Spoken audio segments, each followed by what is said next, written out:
Well, it's time for the pre-show, everybody. Hi, everybody. Welcome to the live stream. Today is the 220-1002 Core 2A Plus study group. Let's see if we can get things going here. I don't even have my headphones in yet. I don't even know if you're hearing me. I do know if you're hearing me, but I just can't hear you hearing me. Does that make any sense? Not much, right? Okay. That is part of it.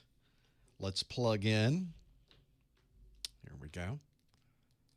Now I can hear you. I can't really hear you. I mean, you can hear me. I can hear me talking to you. None of this is making any sense. It's always good to have monitors on.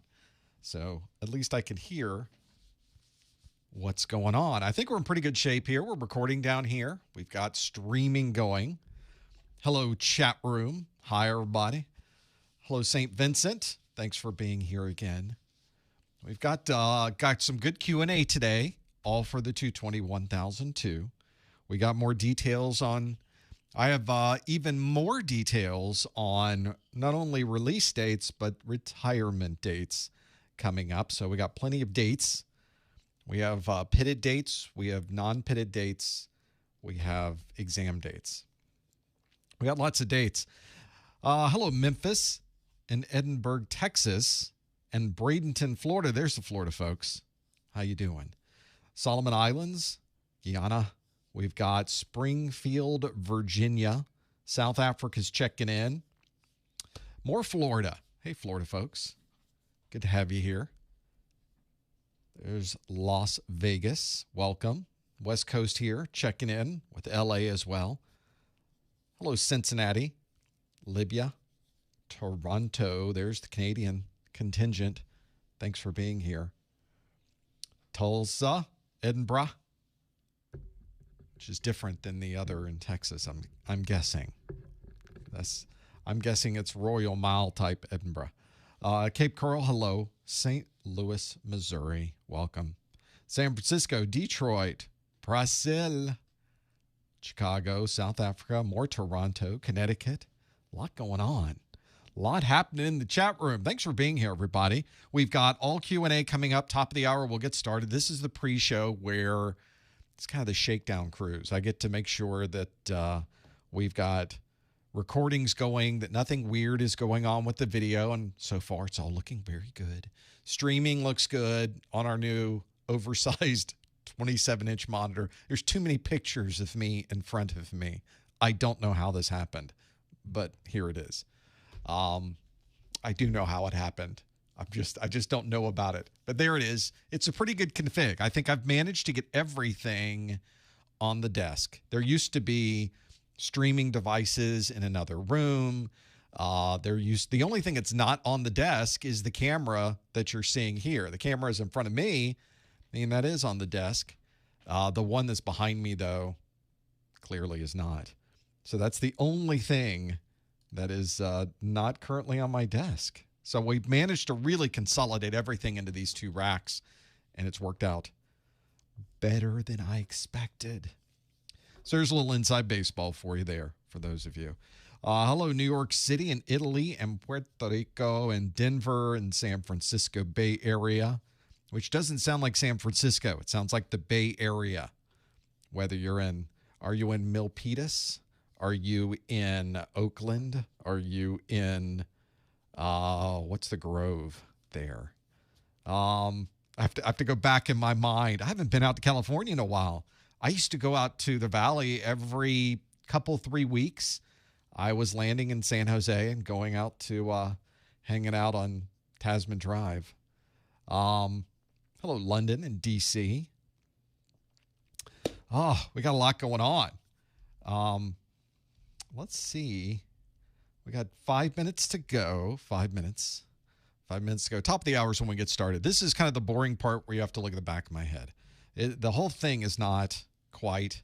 Fortunately, most of what we'll see during the live stream is right there. But a lot's back there. Let's check. Let's just check some graphics. Check some graphics. That looks good. Get rid of me there. It's too many of me. Let's check this one. Yep. Let's check this one. Yep. Okay. That's all good in the neighborhood. I think we're in very good shape. Always makes me wonder when things are in very good shape, what did I miss? Clearly, this is not the case. Clearly, I must have forgotten something. There's our 5-minute warning. That's good. Very nice. Hello, Saudi Arabia and Bonham, Texas, and St. Lucia, and Central Washington State and Illinois. Thanks for being here. It's a lot. Pensacola, more Florida checking in, along with Oklahoma. More Cincinnati. A lot of Cincinnati. If you ever wonder whatever became of them, there they are. All right. That all looks really, really, really good. I think this is a good setup. We've been working so much behind the scenes that we're in content creation mode right now because, as many of you are aware, we've got A+ exams that are retiring later this year. We've got new A+ exams that will be released this year. We'll talk all about that in just a moment. But that means that whenever a new exam is released, well, I have to create some content. We have to create videos. We have to make a training course. We have to do course notes and make practice exams, do all those things. So I find myself during those times, it's very heads down. I'm just sitting in here all day, every day, making content.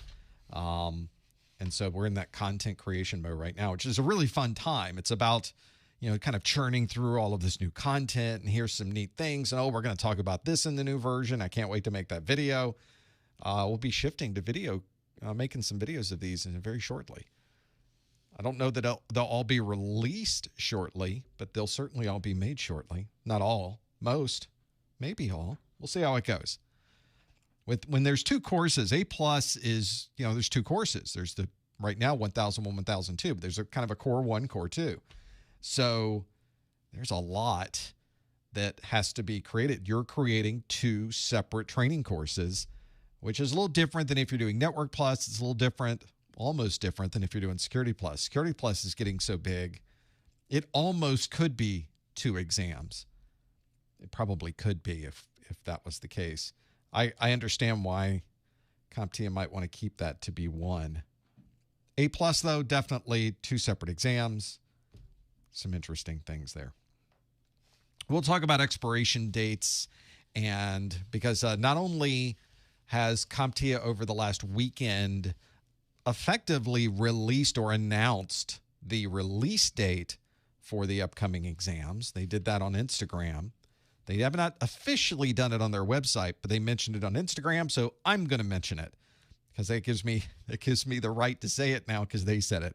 And then they had a webinar last night with third-party training folks that are not under non-disclosure and mentioned the retirement date. So I can talk about retirement dates too. So we'll talk about all that in just a moment, and you'll know exactly what the calendar looks like and how much time you might have, and you can make decisions about what you want to do and how you'd like to do it. And I have my own recommendations as well, and we'll talk about that once we get to that section here just in the beginning. It's in the announcement section, so you'll hear it shortly within the next 10 minutes or so. You will know. How's that for a hook? How's that for tune in at 11, where something common in your house could kill you? Check in at 11 for more. Film at 11. I like how it's that kind of thing that's an impending doom, but we're not going to tell you about it. It's something that could actually kill you, but we're just hold off a few hours and we'll tell you about it then. So a similar thing. Wait 10 minutes. It's not going to kill you. But you'll find out then. Yes, the top 10 things to know about the new exam. No, I will not be creating one of those. Actually, that sounds pretty good. Maybe I will create one of those. What was I thinking? Let's get Keynote up and running here. Let's look for a green light. Did we get a green light? Yes, we did. Green lights are good. That means this is running. That is running. Cameras look good. I think we're in pretty good shape here.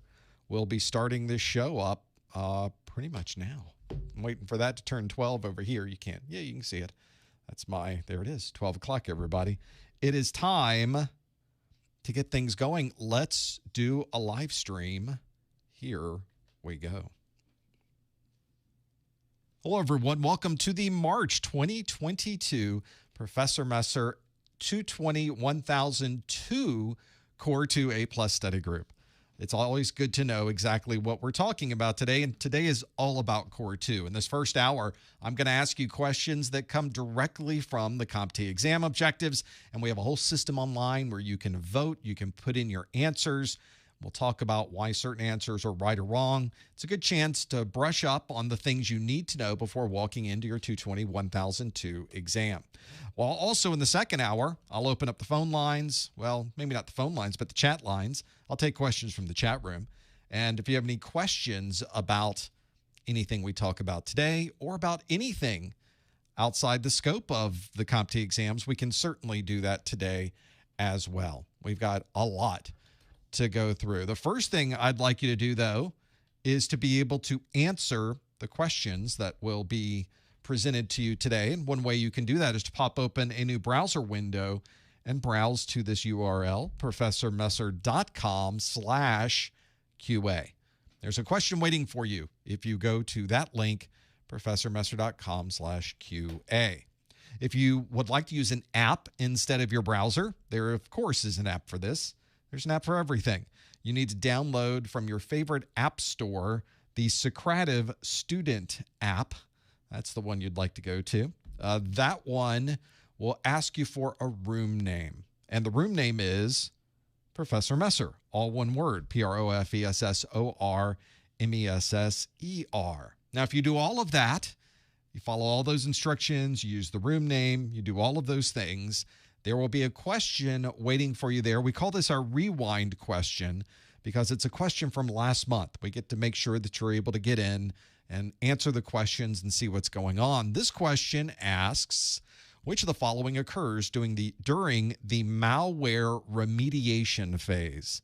Is it disable system restore, educate the end user, schedule scans, signature update, or quarantine system? We're going to come back to this question in just a moment. So lock in your answer by going to professormesser.com/QA. Please do not put answers in the chat room. Please do not put hints in the chat room. Instead, you want to visit that link, professormesser.com/QA, and lock in your answer. It's a good way to go. If you're ever trying to decide what to do with this, that's your link, professormesser.com/QA. From there, you can pretty much get any of these questions answered. Thanks for being here on our monthly study group. We like to do one of these for Core 1, Core 2, Network Plus, and Security Plus every single month. If you'd like to know when the next live event is going to be, visit our calendar or events, professormesser.com/calendar or /events. You'll find us. Of course, when we are not here, we have many videos coming out. I just mentioned in the pre-show that there will be a number of videos produced very soon. You may want to know when those videos are released. The best way to know is to visit our YouTube channel, professormesser.com/YouTube. Make sure you subscribe. Make sure you click the bell so that you know exactly when those videos will drop, as they say. We also have daily pop quiz questions for A+ available on Twitter at professormesser.com/Twitter. We also have some on Instagram. Same question, but with a pretty picture. professormesser.com/Instagram. So if you're a grammer, is that what they call them? I don't think they do. I think that's just something I misspoke about. Well, but if you're on Instagram, it's a great place to go to get questions. And I've hashtagged all of those. You can go back and search for them. There's lots of things you can do there. Let's talk dates and times. Let's talk about these current exams and where we are. It's a fun time in the world of A+ certifications because we're sort of finishing up one set of exams and we're releasing a new set of exams. So if you're planning on taking your A+ exam, please pay very close attention to these dates. Right now, the current exams are the 220-1001 and the 220-1002. These two exams were released on January 15th of 2019. And as of last night, in a meeting where this information was distributed out to the world, the exam retirement date for those two exams is August 31st, 2022. So if you are currently working on getting your A+ certification, you're exactly where you should be. Study the 221001, study the 221002. This is assuming, of course, that on August the 31st that you will have completed both of those exams, and now you're A+ certified by doing that. The other thing that you will find on these exams is both the new and the old, and we'll talk more about the newer released version in just a moment. Those exams, both of them are 90 minutes for each one of them. You have to pass both of them to be A+ certified, and you have to pass both of them from the same exam series. So if you take the 1001, you have to pass the 1002. You can't take other versions and mix and match versions of these exams. Once you pass those exams, and you absolutely get the 221001 is a 675 on a scale from 100 to 900, and it's 221002, you have to score a little bit better, which is a 700 on a scale from 100 to 900. It's an odd scale, isn't it? I'm not sure why they do that, how that works out, but of course, it's one of those where CompTIA knows how it's scored, and they don't tell us. So just do the best you can. Make sure you get those scores where they should be. Once you pass both of those exams, then you have 3 years where your exam is good. So you technically could take, don't do this, you could take both exams on August the 31st. That would be something you could do, and pass both of them on August 31st. And if you do that, then you are A+ certified for 3 years. So it doesn't matter when the exam retires. What matters is when you pass it, and when you pass it, you get 3 years of an A+ certification. So that's what that's about. If you're ever trying to figure out how do they count that, it's 3 years from the moment you pass those exams. So that's an important thing to consider. So if you take them now, you still get 3 years of an A+ certification. Now, what happens is CompTIA will very commonly release a new version of the exams. You have new exam versions to discuss. These new exam versions are going to be called the 1101, the 220-1101, and the 220-1102. CompTIA announced on Instagram this past weekend that those two exams will be released on April the 20th this year. So we have, 2 months or so, a little bit over, before we see, well, almost 2 months, before we see any new exams appear. The estimated retirement for those, obviously 3 years into the future, plus a little bit of time. So you've got November 2025 before you ever have to worry about knowing when that exam might retire. So retirement for that newer one, obviously not really a concern for most folks. We also have, as you'll notice, the same exam requirements. So exactly the same. In fact, the structure of the exams is basically the same as well. Not much has changed. The important thing that I'd like to make sure you're aware of is do not wait for a new set of exams to come out. In fact, the worst time you can take an exam is when it's first released, because there are very few study materials relative to the previous version. That's why when April 20th hits, there will be some videos available. There will be some books available. There will be some study guides available, but it's nothing like the ones that are out there right now. Right now, you have a wealth of study materials to go from. It will be much easier to pass based on the large number of options you will have and the people that have already taken that exam. So that's why I always tell folks, don't ever wait to get certified. First, you're wasting time. You're going to waste 2 months of your life while other people are working on earning their certs. They're going to have those certifications, put them in their pocket, use them to get a job while you're still waiting on a certification to come out. Don't put yourself in sort of that negative territory. If you're planning to get certified, I'd say, I'm going to go back a slide here, stick with the 220-1001. So that's where I would absolutely recommend you focus, is on the current set of exams. As we get closer to the release date of this, we can then evaluate exactly what we will be doing with this set of exams. I think it will be important for you to keep track of the schedule, because I think the schedule is what's going to dictate this. Number of you really like the idea of being able to push these exam processes out 6, 9 months, or even a year. And if that's the case, you may be forced into taking the newer version of the exam. So make sure you think about that as you are planning on your schedules. It's going to be pretty important. Today, we're going to talk about topics from the 220-1002, which interestingly enough are exactly the same topics from the 220-1102, the newer exam, because it's the same structure. So it's operating systems, security, software troubleshooting, and operational procedures. So that's the important part, is what we will be discussing today. There's also some Q&A on my website. If you'd like to test yourself, go to professormesser.com/take10. We have archived questions there for A+, Network Plus, Security Plus, and others. That's at professormesser.com/take10. There is a video replay of this live stream immediately available afterwards on YouTube. There is also an audio-only podcast version available. If you go to professormesser.com/podcast, you can add that to your podcast listening program, whatever you use to grab podcasts, or you can simply visit professormesser.com/podcast and stream it directly from there. If you go out to YouTube, you'll notice about a day after the live stream, there's not only the video replay available, but you can find timestamps for all the questions, all the answers, and all the Q&A we do in the after show. That doesn't happen magically. It happens because my marketing manager, Lori, is watching this replay. Hi, Lori. Everybody say hi to Lori. She's also watching the live replay chat go by.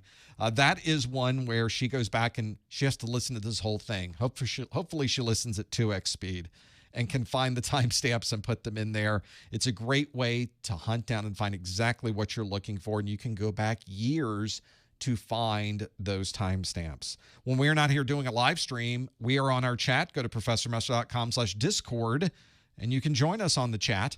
I'm there and a bunch of other folks as well. We can ask questions about A+, Network Plus, Security Plus, or really anything. Got a general chat there. It's a great place to hang out. Join us, won't you? Go to professormesser.com/discord. Also let you know that if you're planning to take your exam, you could pay full price for the exam by going to the Pearson VUE website, but why would you pay full price for your voucher? Instead, get a discounted voucher by visiting professormesser.com/vouchers. Now, vouchers are there for all of the CompTIA exams, and the discount's already built in. You don't need a discount code. You don't need to hunt around the internet. You don't have to use any fancy extensions in your browser. Simply go to professormesser.com/vouchers for vouchers that are available right now for folks that are in the U.S. and Canada. So I'm working on trying to find a way to kind of bring in other parts of the world. There are challenges with international payments that we have to work through, but once we do that, I hope to add some others to this list. If you do purchase from my website, I'll throw in a bonus for you as well. My Exam Hacks ebook is a list of hacks that can help you during the study process, that can help you during the exam, or if things don't go well in the exam, I give you some tips on things you can do afterwards to help improve your score next time. That's just included if you get the vouchers from my site. It's a bonus you pay nothing for. In fact, it's a discount by getting the voucher, professormesser.com/vouchers. If you have questions on anything relating to those times, the dates, the retirements, the new exams, and any of those things, we can parse it all out in the after show. Keep those questions, and we'll talk about those in the second hour. Let's go back to that question we spoke of before. The first question we talked about today: which of the following occurs during the malware remediation phase? Is it disable system restore, educate the end user, schedule scans, a signature update, or quarantine the system? Let's show the results, and we sort of have the same thing we had last month, which is we're not quite sure what the answer to this one happens to be. 34% of you say we quarantine the system. 21% say disable system restore. 20% say signature update, almost a tie for second, and practically a tie for third as well between educate the end user and schedule scans. Now, there's a very important series of steps that are in the CompTIA exam objectives that take you through the process of removing malware from a system. Now, I've told you many times that the way you remove malware from the system is you nuke everything and you restore from a known good backup or restore from a fresh config with a known good installation disk. But of course, there may be times where there might be something on that system. We need to get it off of that system. Then we can nuke everything. So I like to think of this process as something that keeps the system running long enough so that you can get important files and then delete everything else before you put that system back into production. Now, the remediation phase means that it's the phase where we're going to remove the actual removal of the malware. We will remediate the system. We will get rid of the bad stuff and make it good again. That's what the remediation process is. If you want to remediate something, then you're going to want to then go through the process of updating the signatures. You want to update the antivirus engine. You want to make sure you're using all of the latest signatures so that you're able to find every single virus that might be out there. And then you can go through the process of perhaps later, once we've downloaded and updated this antivirus, anti-malware software, then we can go through the process of actually removing it. So remediation is an active process where we are really going after and trying to do the physical removal, if you will, or virtual removal in this particular case.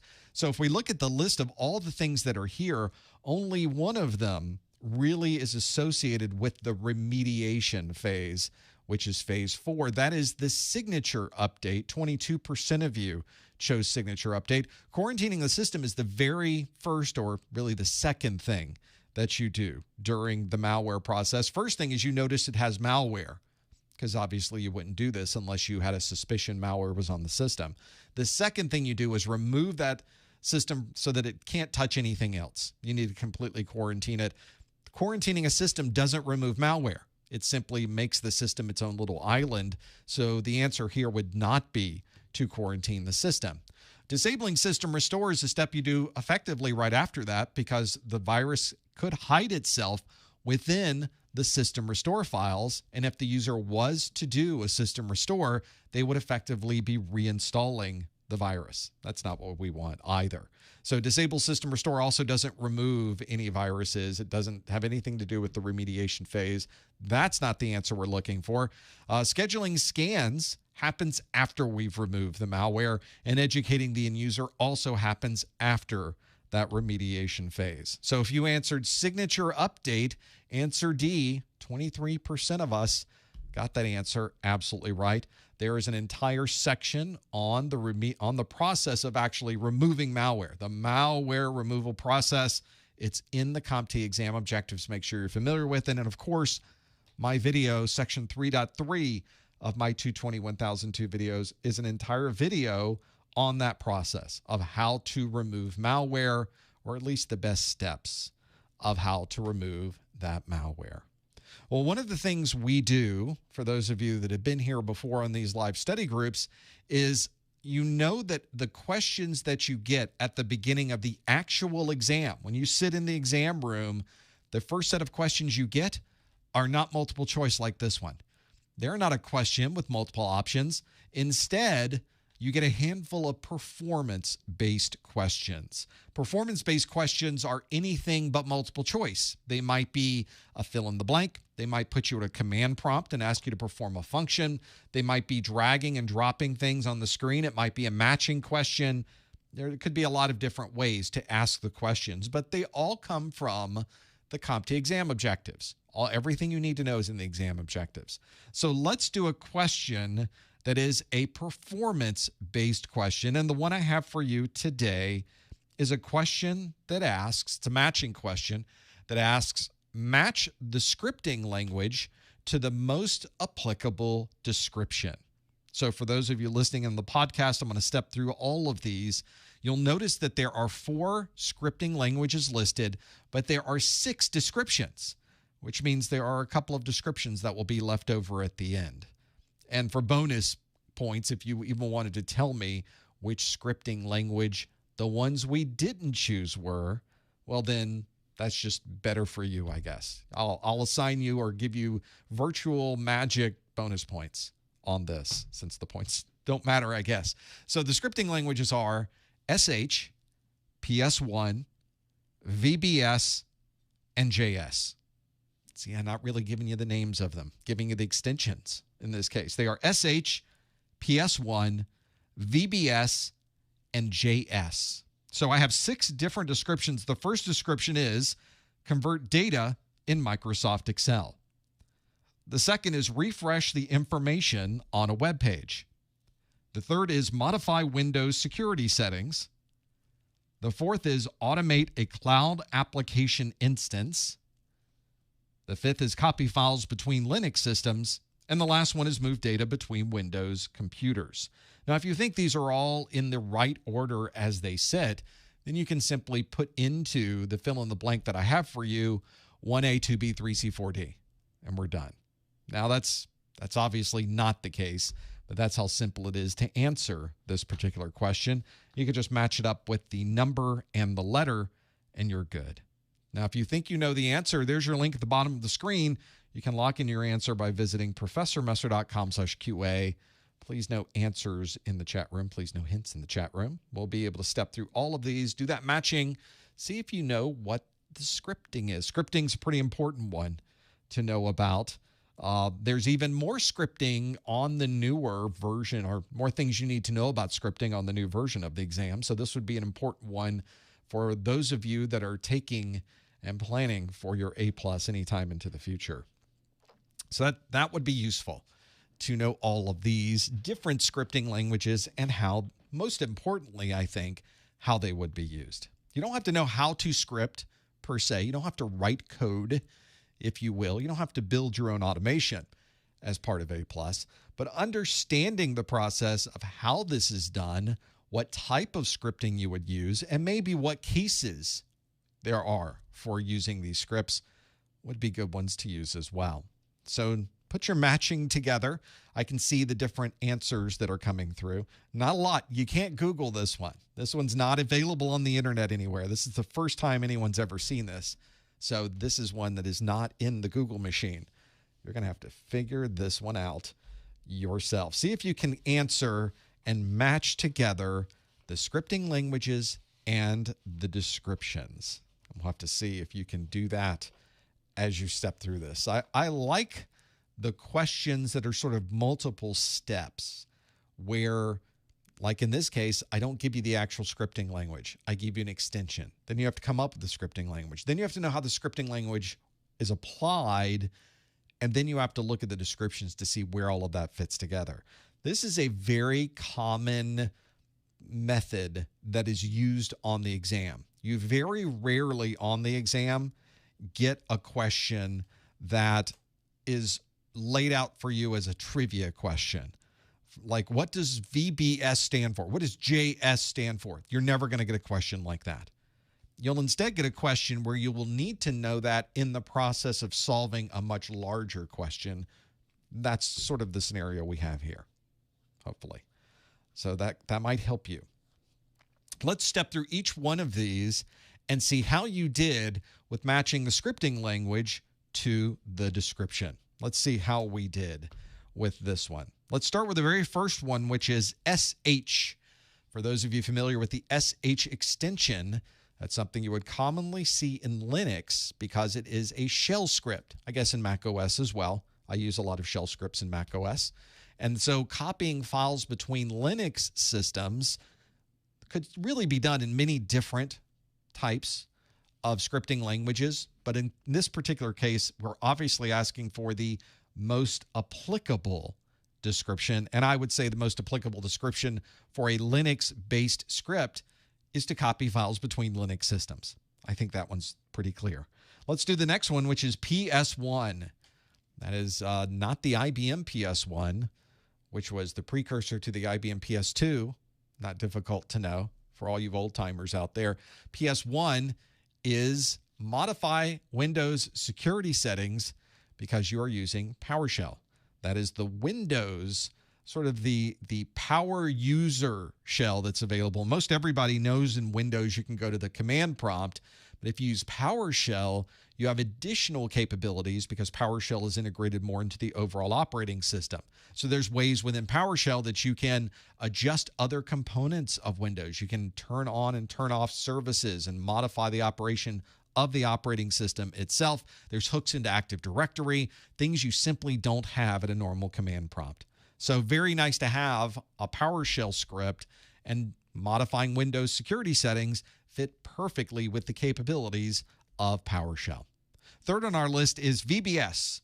VBS, Victor Bravo Sierra, that is the Visual Basic Scripts for Applications. So converting data in Microsoft Excel, Visual Basic Scripting, which can not only work in applications, but also at the base operating system part of Windows as well. That's another good one. If you ever start working through it, the conversion of different things in Windows or moving things around inside of Windows can be done a lot of different ways. We already talked about PowerShell, but being able to convert data in an actual application like Microsoft Excel best fits with that Visual Basic functionality. Last on our list was JS. JS stands for JavaScript. JavaScript runs in a web browser. So anytime you are making a modification to a web page or you're adding some additional functionality to a web page, often that is done with JavaScript. JavaScript is not Java. Java is a completely different programming language designed for a completely different task. Java is relatively deprecated from the main operating system side of things these days. But JavaScript is designed to provide automation and scripting within a browser screen. If you go to ProfessorMesser.com, there's lots of little JavaScripts that run on the page to make sure that it's presenting you with information that's applicable to your browser. JavaScript is a great utility or great set of scripting that you can do in a browser. So refreshing information on a web page, very commonly done with JavaScript. Now we had two descriptions that weren't used. We had automate a cloud application instance and move data between Windows computers. Now, if we had to pick what the best scripting language might be for both of those, I might want to choose Python, which has the PY abbreviation associated with the files. That extension indicates a Python script, and Python is so commonly used for controlling, managing, and automating cloud-based systems that automating a cloud application really fits very well with being able to understand how to script that. Python works perfect for that. And lastly, moving data between Windows computers. Well, you could really put almost anything in there. A shell script would work from a Linux machine. You could do that in Python. You could certainly do it with PowerShell. But a batch file works very well, as their batch file extension obviously has the BAT extension. So we've got the option there as well. There's your answer. We have the shell script, SH, copies files between Linux systems. The PS1 for PowerShell modifies Windows security settings. The Visual Basic in Windows, Visual Basic extends across not only operating system but applications, so converting data in Microsoft Excel fits perfectly. JavaScript is used to refresh information on a web page. We could use Python to automate a cloud application instance, and the batch file, we can move data between Windows computers using the built-in command prompt within Windows itself. That is your performance-based question of the month. Hopefully you got some of those right. Now, you'll notice with questions like this, you could get some of them right and some of them wrong. CompTIA has said that they do have the ability to provide questions and answers with partial credit. They could possibly give you that on the exam, but they won't tell you that they're giving you partial credit. So you just don't know. The best thing I can offer on questions like this, just do the best you can. At the end of the exam, the numbers will sort of work out for you however they work. So there's your performance-based question of the month. Let's do another question. We'll shift back to doing some multiple choice-based questions. This multiple choice-based question asks, which of the following can find and repair logical file system errors? Would it be SFC, task list, DISM, robocopy, or CHKDSK? Try not to use all the words, right? Which of the following can find and repair logical file system errors? Is that SFC, task list, DISM, robocopy, or check disk? If you think you know the answer, go to professormesser.com/QA and lock in your answer. As always, please, no answers in the chat room, no hints in the chat room. Thank you so much. Can figure this one out. What can find and repair logical file system errors?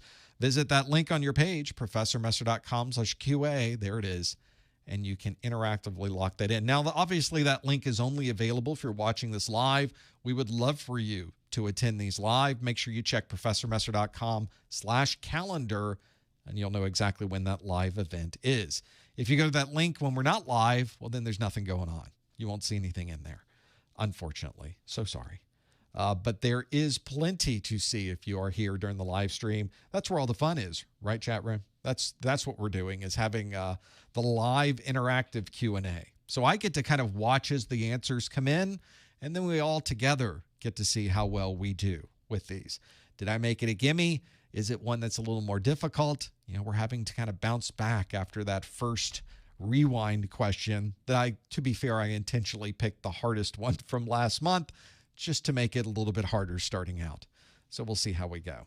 Let's see how this worked with you. Which of the following can find and repair logical file system errors? And if we look at the results, you can see that 67% of you say check disk is what you would use. We've got 31% of you that say it's SFC is what you would use. And then down to single digits, 3% of you say DISM, 1% says robocopy, and 0% say task list. So you have really two options to choose from. 2/3 of you say it's check disk. 1/3 of you say it's SFC. Which one of these could it possibly be to find and repair logical file system errors? Logical errors are those that occur within the file system itself. We're trying to fix problems with the overall index of where the files are located on a particular drive. And if you're trying to do that, you're going to use check disk to be able to do that. Check disk will not only check for logical errors in the indexing of your system, but check disk also has the ability, if you use the /r, to go out and locate and check for bad sectors, physical sectors on a drive or storage device. So this is one that probably won't run when you first turn it on. It has to be started up when the system starts up because the volume is usually locked. So when you restart your system, it will go through the process of scanning your drive and making sure that it can find any of these logical errors on your system. Check disk is the right answer. 66% of you knew that. The 2/3 of you that chose answer E, check disk, got that one absolutely correct. Now, 31%, which is a pretty decent number, 1/3 of you say it's the system file checker. And although it has system in it and it has file in it, it is only looking to see if the system files on your system match what was originally installed. It's not going to allow malware, for example, to change these files. Now, that has nothing to do with the file system. It has to do with the contents of the files that are in the file system. So SFC really is looking at the files and what's inside of the files, whereas check disk is really looking for how your system is laid out, effectively looking at the index of everything that's on your system, and is the index correct? Pretty important to know the differences between those two, especially for this exam. Make sure you're familiar. And if you chose check disk, answer E, 66% of you got that one absolutely right. Let's do another one. I've got a question here. This question asks, by clicking on my side, an administrator has identified unauthorized connections to a Soho wireless network. Which of the following would be the best way to prevent these connections? Would it be to configure MAC filtering, enable WPA2, configure static IP addressing, use WPS, or disable switch ports? An administrator has identified unauthorized connections to a Soho wireless network. Which of the following would be the best way to prevent these connections? Would it be configure MAC filtering, enable WPA2, configure static IP addressing, use WPS, or disable switch ports? You know the answer. Go to this link here, professormesser.com/QA. Please no answers in the chat room. Please no hints in the chat room. We'll figure this out as we go through. Check disk, and the question in the chat room from the last question, check disk does not have anything to do with fragmentation. It doesn't even know what's fragmented. The fragmentation is sort of a normal thing on a drive where files or parts of files, an entire large file, will be split up and just put wherever there happens to be available room on that drive. That's just a normal part of how systems work. You'll see that just normally how the operating system and the file systems all work together. So if you run check disk, it's just checking to make sure that all of those pieces of files are where they should be. That's what a logical file system check does. The fact that it has all of this fragmentation is a completely different problem that you might want to resolve using defrag. So I know check disk and defrag's the same number of characters, probably is. So, or close to it. So don't worry so much about the fragmentation piece. Fragmentation doesn't break anything on your system. It might slow it down, and that's a might. It doesn't necessarily slow things down, but it might slow things down a bit. Performance might suffer a little bit on a fragmented system, but it doesn't make your system unusable. That's the important thing to remember.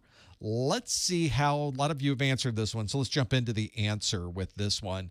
A lot of you have answered the question again. An administrator has identified unauthorized connections to a SOHO wireless network. Which of the following would be the best way to prevent these connections?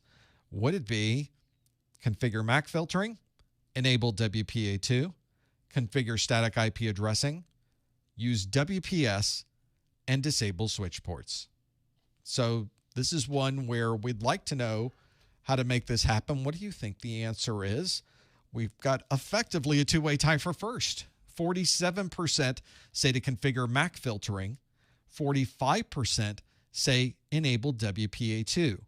And in single digits from there, drops all the way to 3% apiece for configure static IP addressing and for disabling switch ports. And 1%, which at this level is effectively also a tie for second, for use WPS. So this is the real interesting part. So we've identified unauthorized connections. There was a question in the chat room about how'd you even do that? How'd you even find unauthorized connections? Well, they can usually be very easily seen within the software of the access point itself. It will show you everybody connected to the network.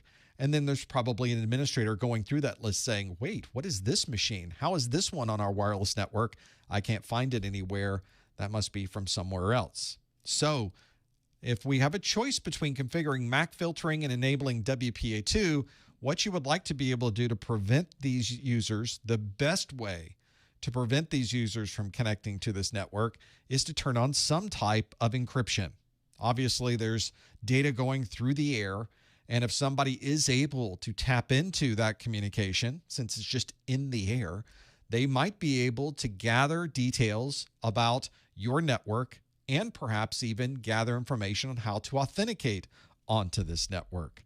Now, if you are turning on encryption, such as WPA2 encryption, then now people have to use a password, or in some cases, a username and password, to be able to gain access to this network. So there's an example of how turning on encryption suddenly closes the door to all of these people that may have somehow managed to find a way onto either an open network or a network that does not have any type of encryption on it. So using WPA2 would indeed be the best way to make this happen. And answer B, enabling WPA2, 45% of you chose that one. Now, why wouldn't configure MAC filtering be the right answer as well? 47% of you said configure MAC filtering, because if you do this on an access point, you put in exactly what MAC addresses you would like to either prevent or allow access to this network. Isn't that effectively doing the same thing? You could find the MAC address of the device that you feel is unauthorized, add that MAC address to the filter, and now that device can't connect to the network anymore until they change the MAC address. And then they can connect to your network again. Or until they use another computer, and then they can connect to your network again. MAC filtering is not a security tool. It is a method to manage and administer who might have access to a wireless network from a particular device, but it is in no way any type of security control on any system. Being able to modify a MAC address is so easy that's really the case. So that's why this would happen. Even if someone was running a network that was open, this would be the case where we would need to provide some type of prevention to keep someone from connecting to that network.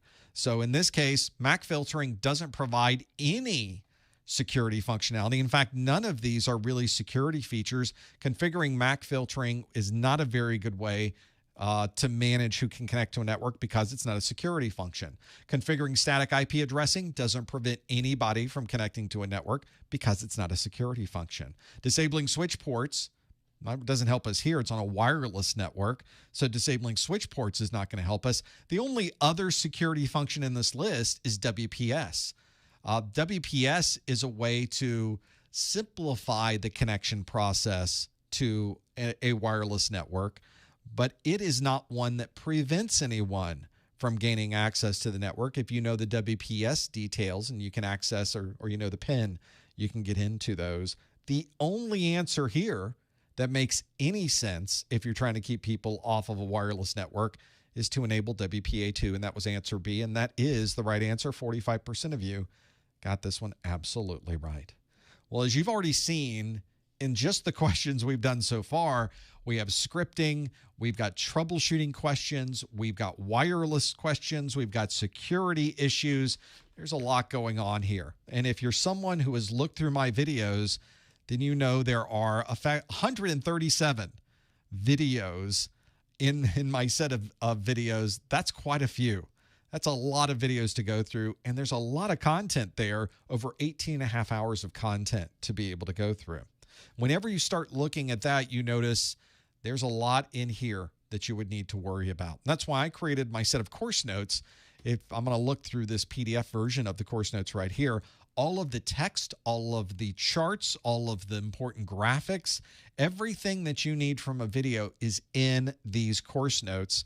Not only is there a digital version available, there is a physical version available, which of course is exactly the same. It's just in a printed form, full color printed form, and perfectly bound. This is a nice high quality book that you could get to go with these. And if you purchase the physical version, you get the digital version for free. I have course notes available for both the 220-1001 and the 220-1002. If you buy them together, there's a little bit of a discount. You can find out more by visiting professormesser.com/1002 notes. Let's fit in some more questions here because time is the fire which we are burning today. This next question asks, which of the following would provide a way to identify problem applications during the boot process in Windows 10? Would it be Windows Update, Windows Refresh, Reliability Monitor, Device Manager, or Task Manager? Which of the following would provide a way to identify problem applications during the boot process in Windows 10? Would it be Windows Update, Windows Refresh, Reliability Monitor, Device Manager, or Task Manager?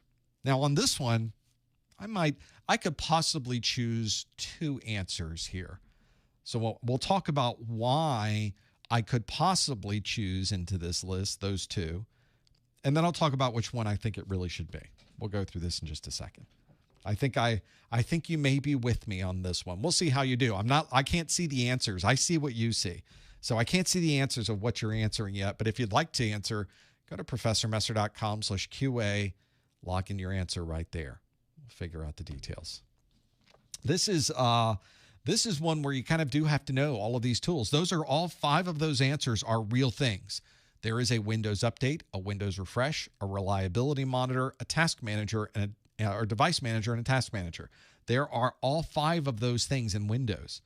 So even if you know the answer on this one, make sure you go through the other answers as well and make sure you know what those other utilities do, because you could be asked about that particular utility. I just asked about this one. You could be asked about any of these on the exam. make sure you're familiar with all of them as you go through this question. It's a good way to kind of know or check yourself to know. So if you looked at this, you said, well, I don't know what that utility does exactly. Make a note of it so you can go back and study that one. It could possibly show up on your exam. Let's see how you did with this one. Which of the following would provide a way to identify problem applications during the boot process in Windows 10? Would that be Windows Update, Windows Refresh, Reliability Monitor, Device Manager, or Task Manager? And if we look at the results, we are torn really between the two I thought should be decided upon. And then we'll figure out which one I think is the right answer here. We have 46% said Reliability Monitor, 42% said Task Manager, 6% said Device Manager, 4% said Windows Refresh, 3% said Windows Update. So we can kind of throw out those single digits. It's really a test, a choice between Reliability Monitor and Task Manager. Our issue here is that maybe the system's booting slowly. We're having a problem during the startup process, during the boot process in Windows 10. So we're trying to identify problem applications during the boot process in Windows 10 and really the best way to go about finding these in Windows 10. So maybe it's hanging, maybe it's taking longer than normal.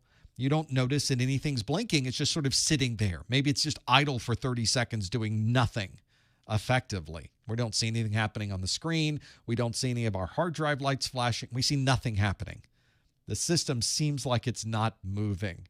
So we would like to manage what is happening during this boot process. How do I get any control to understand what might be going on during the boot process? Well, we need some way to kind of tap into what is loaded during that boot process. And in Windows 10, which specifically was listed in this question, you'll notice, if you look at the Task Manager of Windows 10, this is the Task Manager of Windows 10, there is a Startup tab that you don't have in previous versions of Windows, I should say in Windows 7. But the Startup tab allows you to see what is configured to load during the startup process. And it will tell you which applications are enabled and will start up when this system begins. So that really, really helps if you are trying to figure out the details of, you can go through each one of these and you can enable or disable them. And that becomes really useful to enable or disable some of these, because now you can disable all of them, reboot. Did it change anything? Maybe re-enable half of them. Did the delay come back? Maybe then remove a couple more. And you can sort of narrow down really by going back and forth on whether you are really able to find the problematic startup application in this list. It's a great way to do a trial and error. You can easily change things, reboot, change things, reboot, change things, reboot, until you find the one that is really causing all of your startup problems. So in this case, I say Task Manager is probably going to be the best one to use in this case. And in fact, 44% of you say, yeah, that's what I'd use too. I would use Task Manager. Now, Reliability Monitor is, technically speaking, I would say that's a valid answer for this question, because I didn't give you a lot of other context around it. I don't think it's the best answer, but I think it's a reasonable answer. The problem is that with Reliability Monitor is it could identify a problem application, and it could identify that during the boot process, although Reliability Monitor doesn't tell you what is happening or where that problem occurred, when that problem occurred. So that's not going to help you very much. All it will really tell you is there a problem? Did that problem happen during startup? It doesn't tell you that. So it's not the best answer for what we are doing. We want to know how we would identify problem applications during the boot process. And that's the really important key here, is that we need something that can give us a perspective during startup. Task Manager is the one with the Startup tab, and that really is the best choice in this particular question. It would not be Reliability Monitor, although Reliability Monitor, by the way, fantastic utility. Gets away from having to sift through thousands of lines in the event viewer and can instead really focus you down to where problems might be occurring. So if you have more of a generalized issue that you're trying to troubleshoot, something that happens during the day, and you're really not able to get more insight, use Reliability Monitor. You will be surprised or shocked, even if you've never used this before, just how much information you're able to gather from Reliability Monitor. It's a great choice, just not a great choice for troubleshooting problem applications during the boot process with Windows 10. I think Task Manager is the best way to do that. You can easily identify which one is the problem app. Task Manager absolutely identifies the problem app because you are enabling. Here's how it does this. So folks in the chat room are asking, wait, how does it identify which one is the problematic app? You're really doing the identifying. For example, you might disable everything because you can easily click on these and disable all of them and then reboot your system. Did the problem occur? Oh, it didn't? So it must be in this list. Let's now enable one at a time and reboot. That's how you're able to actually identify which particular application it happens to be. Very great utility to have. It's nice that that startup tab is right there in Task Manager now. It used to be in System Information, which made no sense. That was not what we wanted to do. Having it right there in the Task Manager, great place to have it. And it works fantastic if you're ever trying to work through these. If you are someone who is watching this video for continuing education unit credit, then one of the ways that you can receive the way that you can receive an email from me is to go to the top or the bottom of the Professor Messer website, click the Contact Us link. When that form loads, put your name, your email address, and in the subject line, put that this is the March 2022 Core 2 Study Group. In the body of that message, on a line by itself, put the super secret code word of the month, Task Manager. Task Manager is the super secret code word of the month.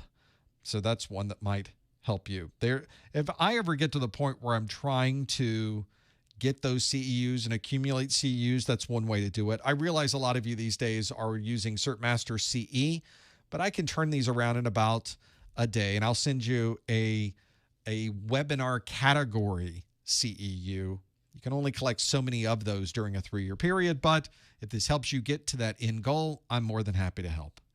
That is the process. Make sure you follow that process or you don't get the CEU. Go to the top or the bottom of the Professor Messer website, click Contact Us, put your name, your email address, in the subject line, put that this is the Core 2 March 2022 study group or something like that. I'll know what it is when you put it in there. And then make sure you put the super secret code word of the month in the body of the message by itself, Task Manager.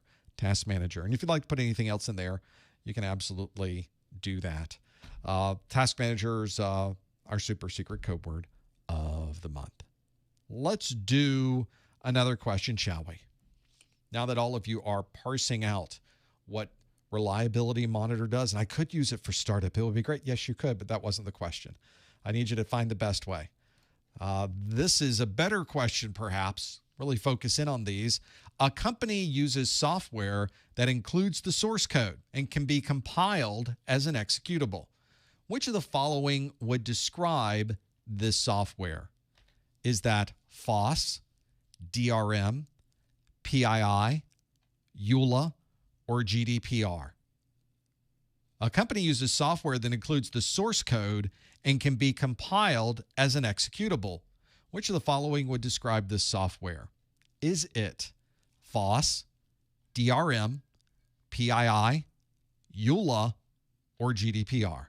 If you think you know the answer, follow that link on your screen, professormesser.com/QA, to lock in your answer. I think if you really wanted to figure out why you would not use the Reliability Monitor in that scenario and would really have a much better success using the Task Manager, I would recommend you use both of them. Go run both of those utilities and try to find something that happened during startup.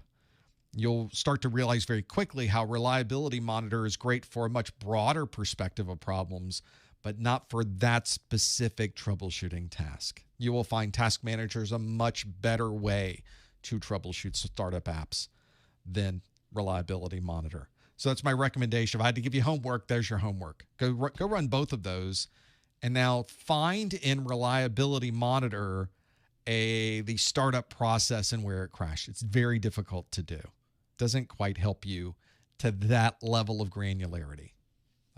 It's not designed to do that. Task Manager is. So that's the difference if you're ever working through those. Hey, Professor. Oh, before we do that, while you're answering this question, we did get a $5 super chat from Moi. Thank you, Moi, for the $5 super chat. That is much appreciated. Not necessary for those of you watching. You don't have to contribute with the super chat, but it is a great way to contribute here and, as they say, keep the lights on, keep this crazy experiment going that we have. And we will continue to keep this experiment going. It's going quite well. So, of course, there will be much more to see from us.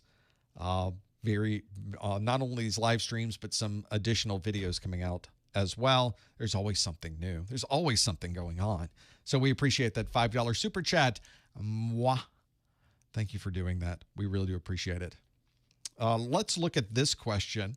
This question asked, a company uses software that includes the source code and can be compiled as an executable, whatever that means. Which of the following would describe this software? Is that FOSS, DRM, PII, EULA, or GDPR? All of these are real things, by the way. Didn't make up any of those abbreviations. You have to know what all of these are. 66% of you, the majority, say FOSS is what that is. FOSS, FOSS. Is that a real thing? It absolutely is. We'll talk more about that in a moment.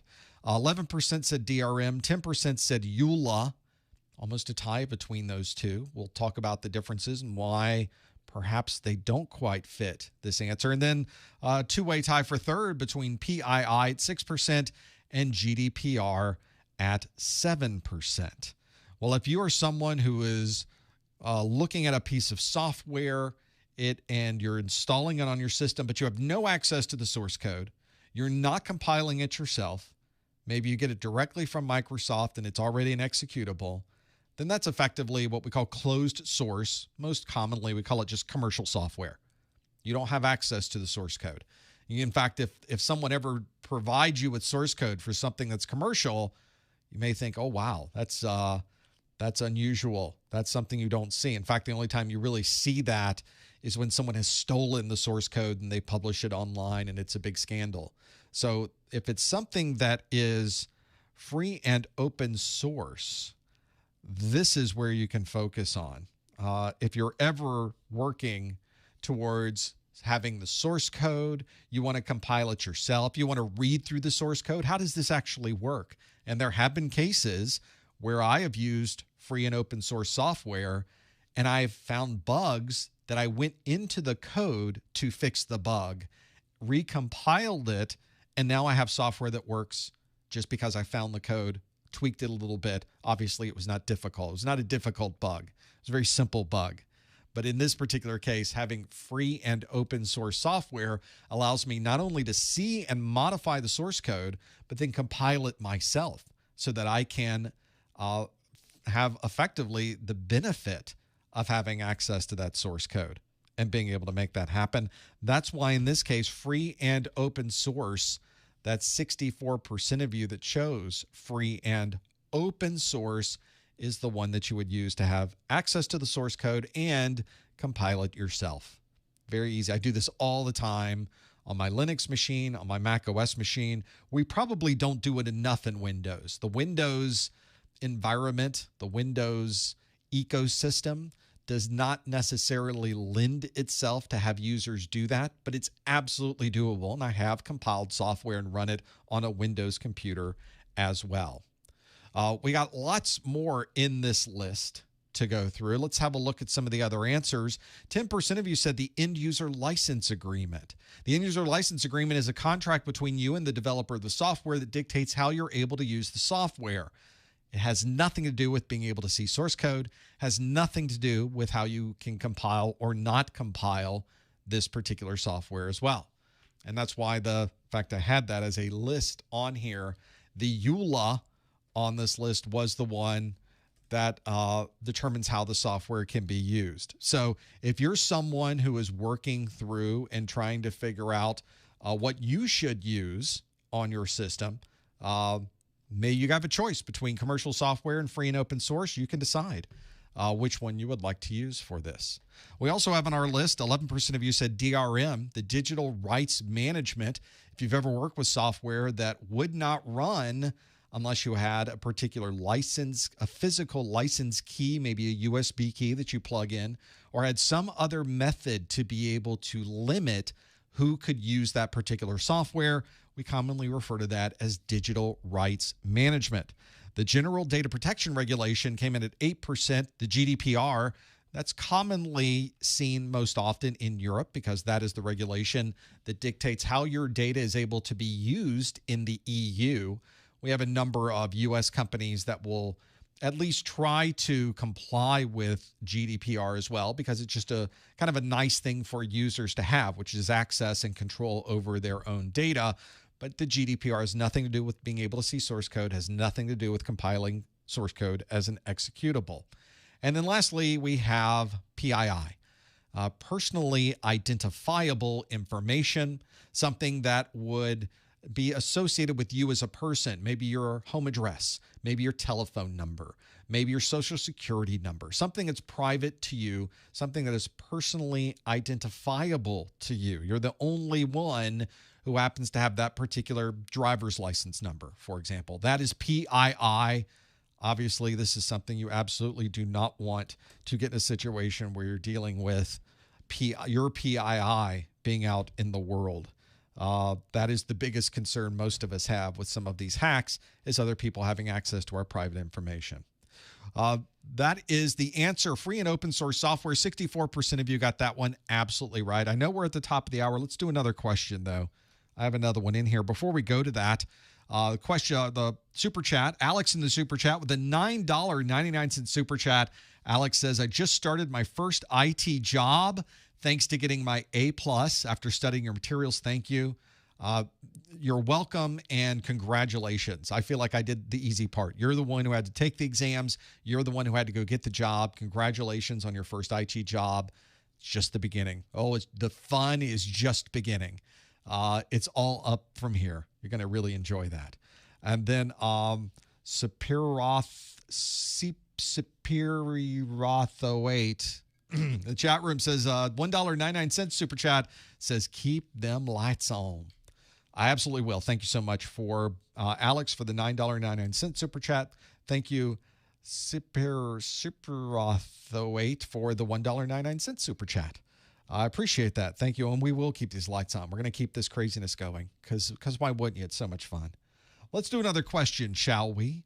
Next on our list, let's have a look at this question that asks, which of the following would be the best way to determine the IP address of www.professormesser.com? I know that domain. Which of the following would be the best way to determine the IP address of www.professormesser.com? Would that be ipconfig, SEC? There's something that messed up there. That is there's an actual thing that's supposed to be there. We'll have a look at that in just a moment of why that's there and why it's not there. In any case, we got netstat, we got NSLOOKUP, we got GP update. And I guess we could throw out B. B is not a legitimate. I wonder what I was going to put there. But in any case, SEC is not a command. That's not going to help you. This makes it even easier. Now we got 1 of 4. So glad we got that one out of the way. Which of the following would be the best way to determine the IP address of www.professormesser.com? ipconfig, netstat, NSLOOKUP, or GP update. Choose between all 4 of those.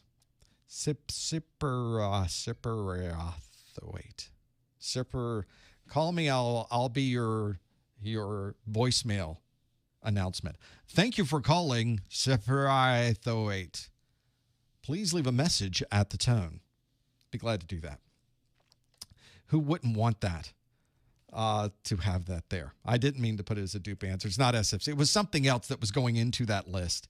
But we'll throw it out because we don't want it there. I think I remember what I was going to put there, but that's not what it was. This might be a good one. You might remember this one. You might know the answer to this one. If anything, you could go through and even try some of these. Although it's cheating, isn't it? You can't do that during the exam. So nope, never mind. Don't try it. Just put in the answer. See if you can figure out what it happens to be. As always, of course, please no answers in the chat room. Please no hints in the chat room. We'll figure out the details of this. And the SEC, yes, of course, answer B was indeed referring to the Securities and Exchange Commission. I must have had my taxes at the top of my head as we were going through this. As we're waiting for you to lock in your answer, I want to thank Paul in the Super Chat for the $9.99 Super Chat. Thank you so much for that. Thank you for your support. Paul didn't even put a message. Paul just said, here's $10. Keep the party going. We absolutely will. Thank you, Paul. We appreciate that. We appreciate your support. Thank you for being here and supporting what this is we do here, whatever this is we do here. We talk all the time about what are we going to do next? What are we going to do now? What's the new video coming out? It's always so much fun, and we appreciate your support with that. Let's see how you did with this question. Just kind of step through each one of these. This question asked, which of the following would be the best way to determine the IP address of www.professormesser.com? Is it ipconfig, SEC, sure, netstat, NSLOOKUP, or GP update? How did you answer this one? 75% of you say NSLOOKUP is what you would use. 14% said ipconfig, 11% said netstat, 0% said GP update, 0% said SEC. What, you didn't answer SEC? I mean, I just told you that it wasn't the right answer, but you could have, somebody could have put the answer in. I guess they didn't. You avoided that one as you should have. The answer, if you are trying to determine the IP address of a fully qualified domain name, such as www.professormesser.com, is to run NSLOOKUP. It is a great way to query a name server and be able to get a response back.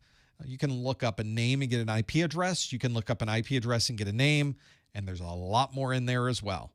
A lot. We could spend a day going through all of this to figure out the details. But absolutely, NSLOOKUP is the one you should be using in this case. It is the right answer. 76% of you chose NSLOOKUP. 13% of you chose ipconfig. And if you were literally on the system and you were working through on that computer and you wanted to see the IP address of a computer, that's a way to do it. But it doesn't tell you what an IP address might be of a device somewhere else. So that's not going to help you. ipconfig is something for local. And of course, it assumes in that particular case that you're running on Windows. We don't know what www.professormesser.com is certainly not running on Windows for that one in this particular case. Or maybe it is because you don't see it from your side. You see my reverse proxy. So I could be running anything to make www.professormesser.com work. It's actually Linux. That's what we're running. 13% of you chose that ipconfig, not the right one. We've got 11% that said netstat. Netstat's great for being able to see what devices may be connecting to your system and what devices your system might be connecting to. Netstat works very well for that.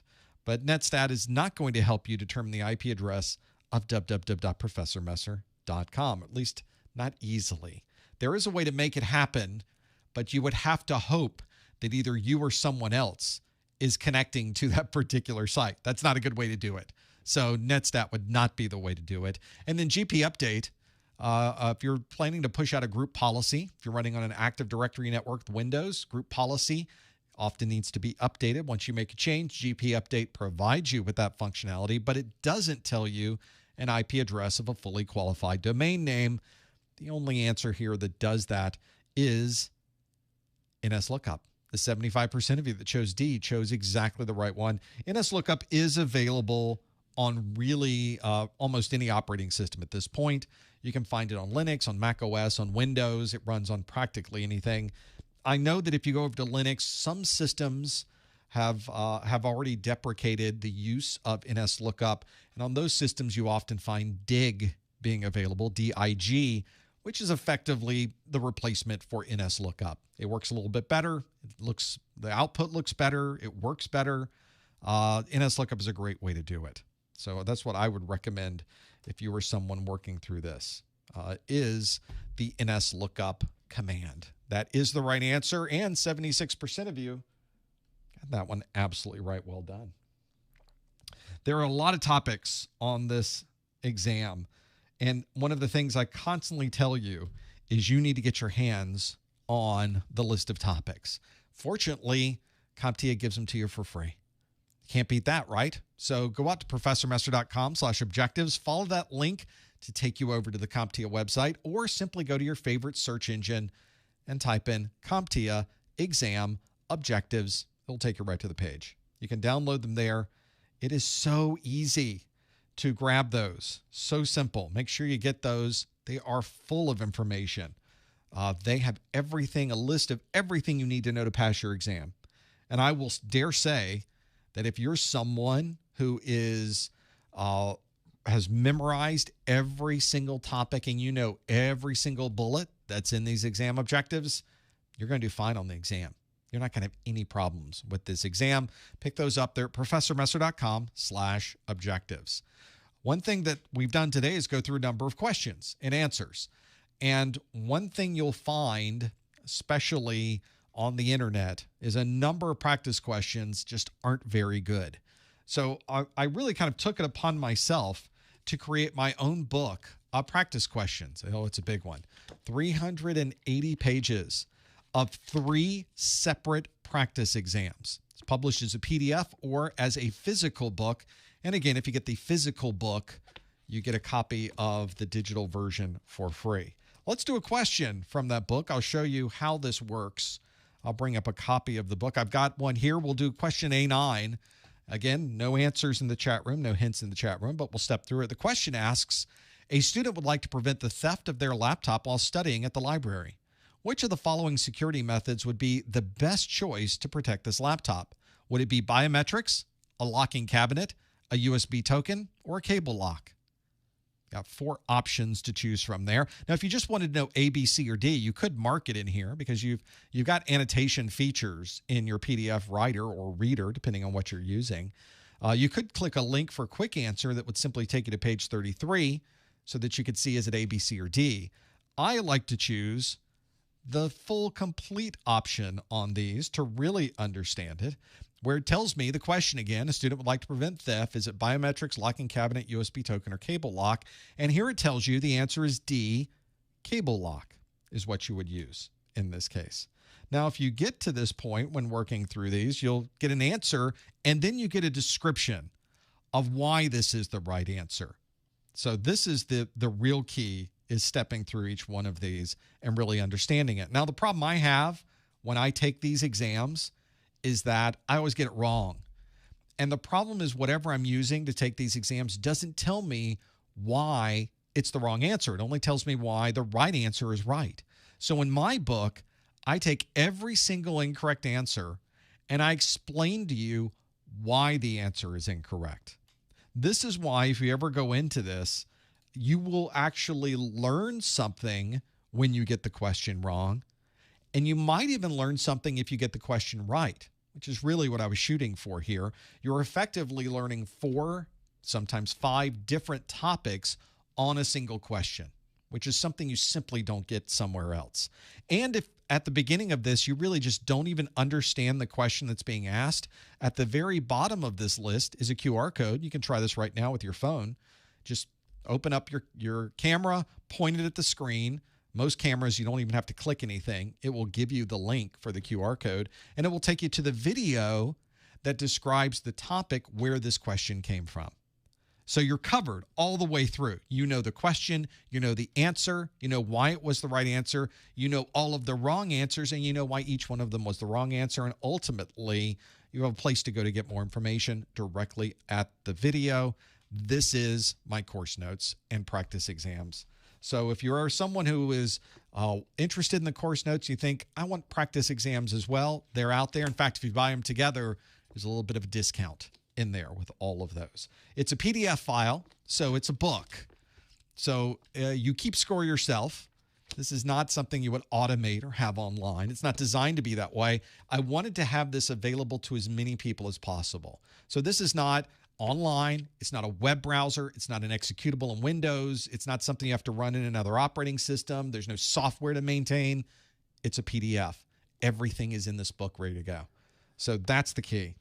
Find out more about that at professormesser.com/core2pe. We do a lot of these every month. Come on back in April. We have A+ study groups on the 5th and the 7th. We have a Network Plus study group on April the 13th and a Security Plus study group on April the 20th. We're not even through March. We're only at the beginning of March at this point. If you wanted to come back next week, I have a March's Network Plus study group. And the week after that is March's Security Plus study group. So make sure you come back for that as well. Plenty to step through. If you're someone who's working through all of these, can be really useful. If you're someone who's working through all of those questions. Well, we've gone through an hour of me asking questions. Why don't we turn this boat around and have it so you ask me the questions instead of me asking you? So in the after show, I'll just open up questions, general chat questions. We'll answer whatever questions you might have. It's a fun time to sit around and talk really about anything. Don't forget about the course notes and practice exams. You can find out more at professormesser.com/1002success. And of course, don't purchase your vouchers for full price. Get the built-in discount that's on my website, along with a free copy of my Exam Hacks ebook by visiting professormesser.com/vouchers. Don't forget our pop quiz questions every weekday at professormesser.com/Twitter and /Instagram. And of course, we'd love it if you subscribe to us on YouTube. If you really enjoyed this hour, this would be a great time to pay it backwards by hitting that thumbs up button that's in your YouTube screen, whether you're watching this live or on demand. That really helps as well, and I sure do appreciate it. A very free and easy way for you to help support the site. Thanks for joining us. Stick around for the after show. We really love doing these. We look forward to your questions in that after show. And we'll see you next time on the A+ study group. Okay, whoops, that's not the right button. There's a lot of buttons here. I don't know if you've noticed this. Welcome to the after show, everybody. Hopefully you were able to get through a number of those questions we talked about just a moment ago. Lots to go through with those. Now it's the after show, though. The after show is fun because there's no script, there's no questions. Really, all the questions come directly from you. So that's the real key. We'll start off with Peter in the chat room with the $10 super chat. Peter says, I passed Core 1 yesterday. I have so many questions, Peter. I passed Core 1 yesterday and Core 2 tomorrow. Like back to back? Are you a crazy man? I want to know more about what you're doing to make all this happen so quickly. Peter even says, quick turnaround, but I've been studying for both together for 1.5 months. Your notes and videos have been super helpful. Thanks, Prof. Looking forward to Network Plus, and we're looking forward to having you with the Network Plus.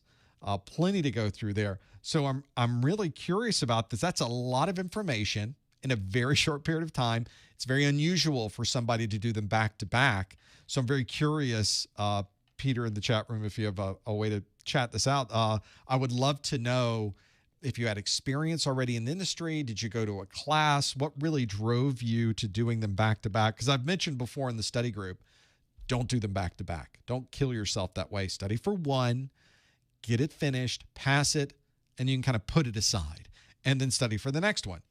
But there are a number of people, you've already been in the industry, you already know a lot of this, where taking these exams back to back is not a bad deal. You can easily do that. So I guess it really just depends on what's there and having those there. I think that can be very useful. Question in the chat room. Well, first, Peter says, no, I don't have much of a background in IT at all. For me, there was a lot of overlap between learning about the materials on both tests. Okay, well, I guess that is certainly an option. You know, if you want to drive yourself to do both of those back to back to back, good for you. That is a tough one to do, but it is doable. There's people that do it all the time, that send me notes all the time, that are doing them, some of them on the same day. I don't even do that. That's not what I like to do. I have enough pressure in my life to do that. So good on you, Peter. Congratulations for getting the first one done. Best of luck with the second. I think you'll do swimmingly. And we look forward to seeing you on the Network Plus side as well. Questions also in the chat room. Can I create a course based on Active Directory? Well, Active Directory obviously is the centralized management facility, or part of a centralized management facility for Windows environment. Interestingly enough, since you brought it up, and since we're sort of talking about the new exam that may be coming out, or that is coming out, I'm so used to maybe saying maybe it's coming out. Now we have a date on April the 20th when they introduce the 1101 and 1102 exams. There's a lot more Active Directory on it. And you are expected now to know how to perform some of these functions in Active Directory, how to look at a user account, how to modify or reset a password. And so we need to have Active Directory running to be able to show you that. We built a whole Active Directory infrastructure on the back end. I loaded it up with users, connected everything to it, and we'll have videos to show of all of that when we get into it. That's a lot of fun too. Active Directory, it's one of those where it seems like it would be very complicated and difficult to understand. There's almost a fear of the unknown that's even larger with Active Directory, just because Active Directory is so big. And it is big. You could spend an entire career with Active Directory. Like, that's all you do is Active Directory, especially when you get into multiple Active Directory domains and trusts between them. It can be very complicated, very complex. It does take an engineering effort to be able to design those properly. But for someone who is at the help desk, there's a series of tasks that you will commonly perform, but you really do need to understand what is Active Directory, how is it set up, how does it operate, and then how do I use it? How do I make those things happen? So I think that's one that I will talk about quite a bit on the new exam. There's a whole video on those Active Directory functions. So stay tuned, I guess, for that. We haven't technically shot it yet. I've just created it. I have all the slideware ready to go, but that's where that comes from. So I would say, yes, you will definitely need to know some Active Directory. And if you do any of the Microsoft exams, some of you will probably migrate into some of those Microsoft exams eventually. Those Microsoft exams have plenty of Active Directory inside of them. That's another good place to go if you're looking for something that's really Active Directory specific. That'd be a Windows Server exam probably that you would want to look for. How much Linux is on the exam? Ryan asks in the chat room. Quite a bit. There's quite a number of Linux commands you need to know for the 221002. There already is in the 221002. There's just as many in the 2201102. So plenty of Linux you have to know. Nothing has really changed. If anything, they might have added a couple extra into the... Well, let's look. I have a spreadsheet. I'm not going to share the spreadsheet with you quite yet because I'm not allowed to yet. But I'm going to bring up my spreadsheet of all of the course information and tell you how much you can expect this to change in the newer version, because I have all of this at a glance. So this would be in the first section, Linux commands.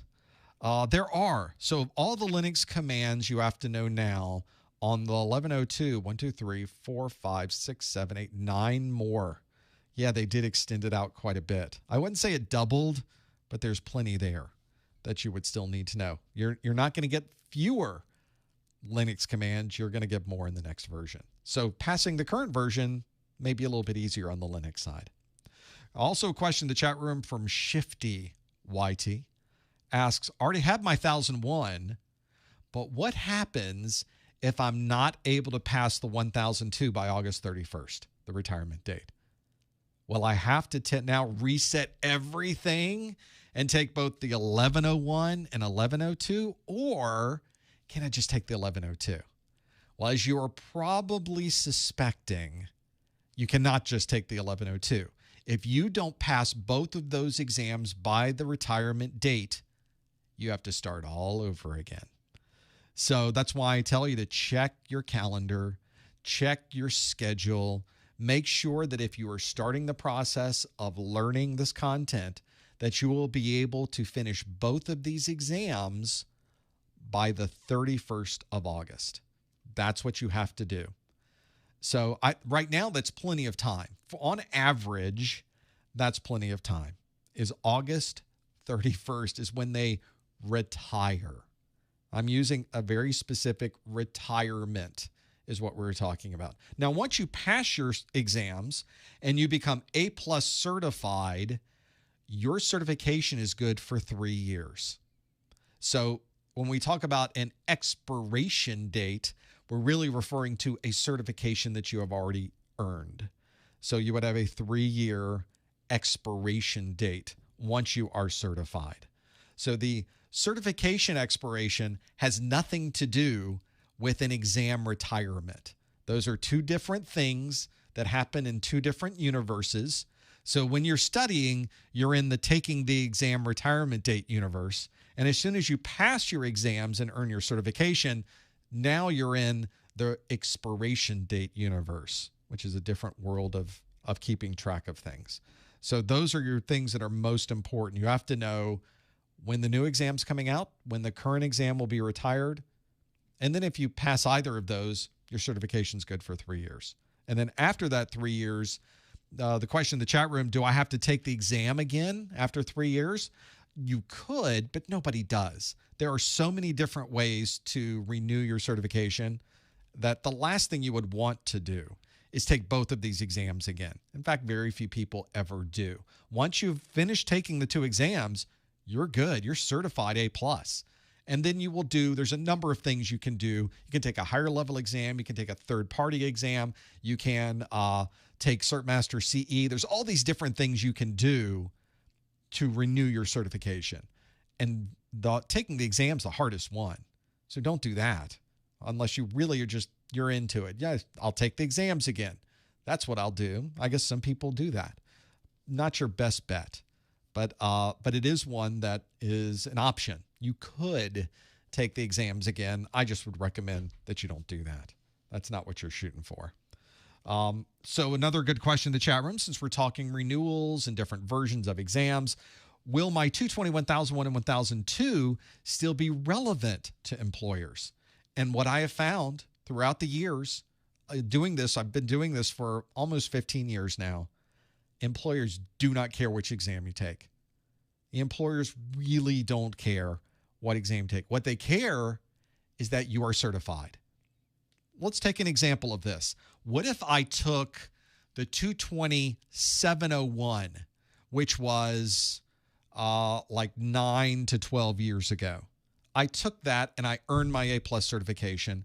And then every 3 years, I've been renewing. So I took the exam over 10 years ago, and I've just simply renewed it every 3 years. I am A+ certified today, and I'm just as A+ certified as someone who takes both exams today and passes them. It's exactly the same certification. There's no qualification. There's no version number. There's no version of the test you took. You're simply A+ certified, and all employers care about is if you are A+ certified. The only time I've ever found an employer that really cared which version of the exam you took was when the employer was hiring training people for that exam version. So yeah, of course, that's one where you would like someone familiar with the latest version.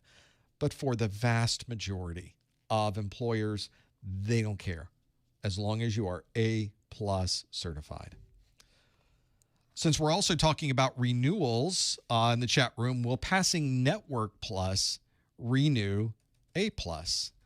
Well, if you go to the CompTIA website or you type in renew A+ certification into your favorite search engine, you will find a page that tells you everything you would need to know on how to renew your A+ certification. And there's a number of different ways you could do it. You could renew with a single activity. You can renew with multiple activities, and they have a list of what all of those happen to be. So the one that this person was asking about in the chat room, did I lose it already? From Renato in the chat room, will passing Network Plus renew A+? You can earn a higher level CompTIA certification to renew. We're going to choose A+ right here, which doesn't renew anything. But if you take the Network Plus, it fully renews A+. If you take the Security Plus, it fully renews Network Plus and A+. So they have this on the website. You can go through each layer of this to really understand exactly what each individual exam renews and how you can use those to renew. So it's useful. So the question was, will Passing Network Plus renew A+? Yes, it will. Absolutely will, and it works great. How far apart do I recommend taking each exam? As I mentioned earlier, I don't recommend doing that back to back. I don't recommend studying for both and then going in and taking both exams. There is a strategy there. It's not the one I primarily recommend. I recommend you get the exam objectives for one exam because you can take them in any order. Let's just say you're going to do 1001 first. You take the 1001 exam objectives. You study everything that's in those objectives. You watch the videos. You read the books. You do the Q&A.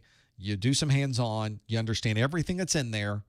You take your exam. You pass it. At that point, you can effectively push all of that to the side. There's not a ton of overlap between the two exams. So you can then change your focus to the 1002 and then study all of that one. So how far apart I recommend taking these exams is more about how long is it going to take you to study for the second one.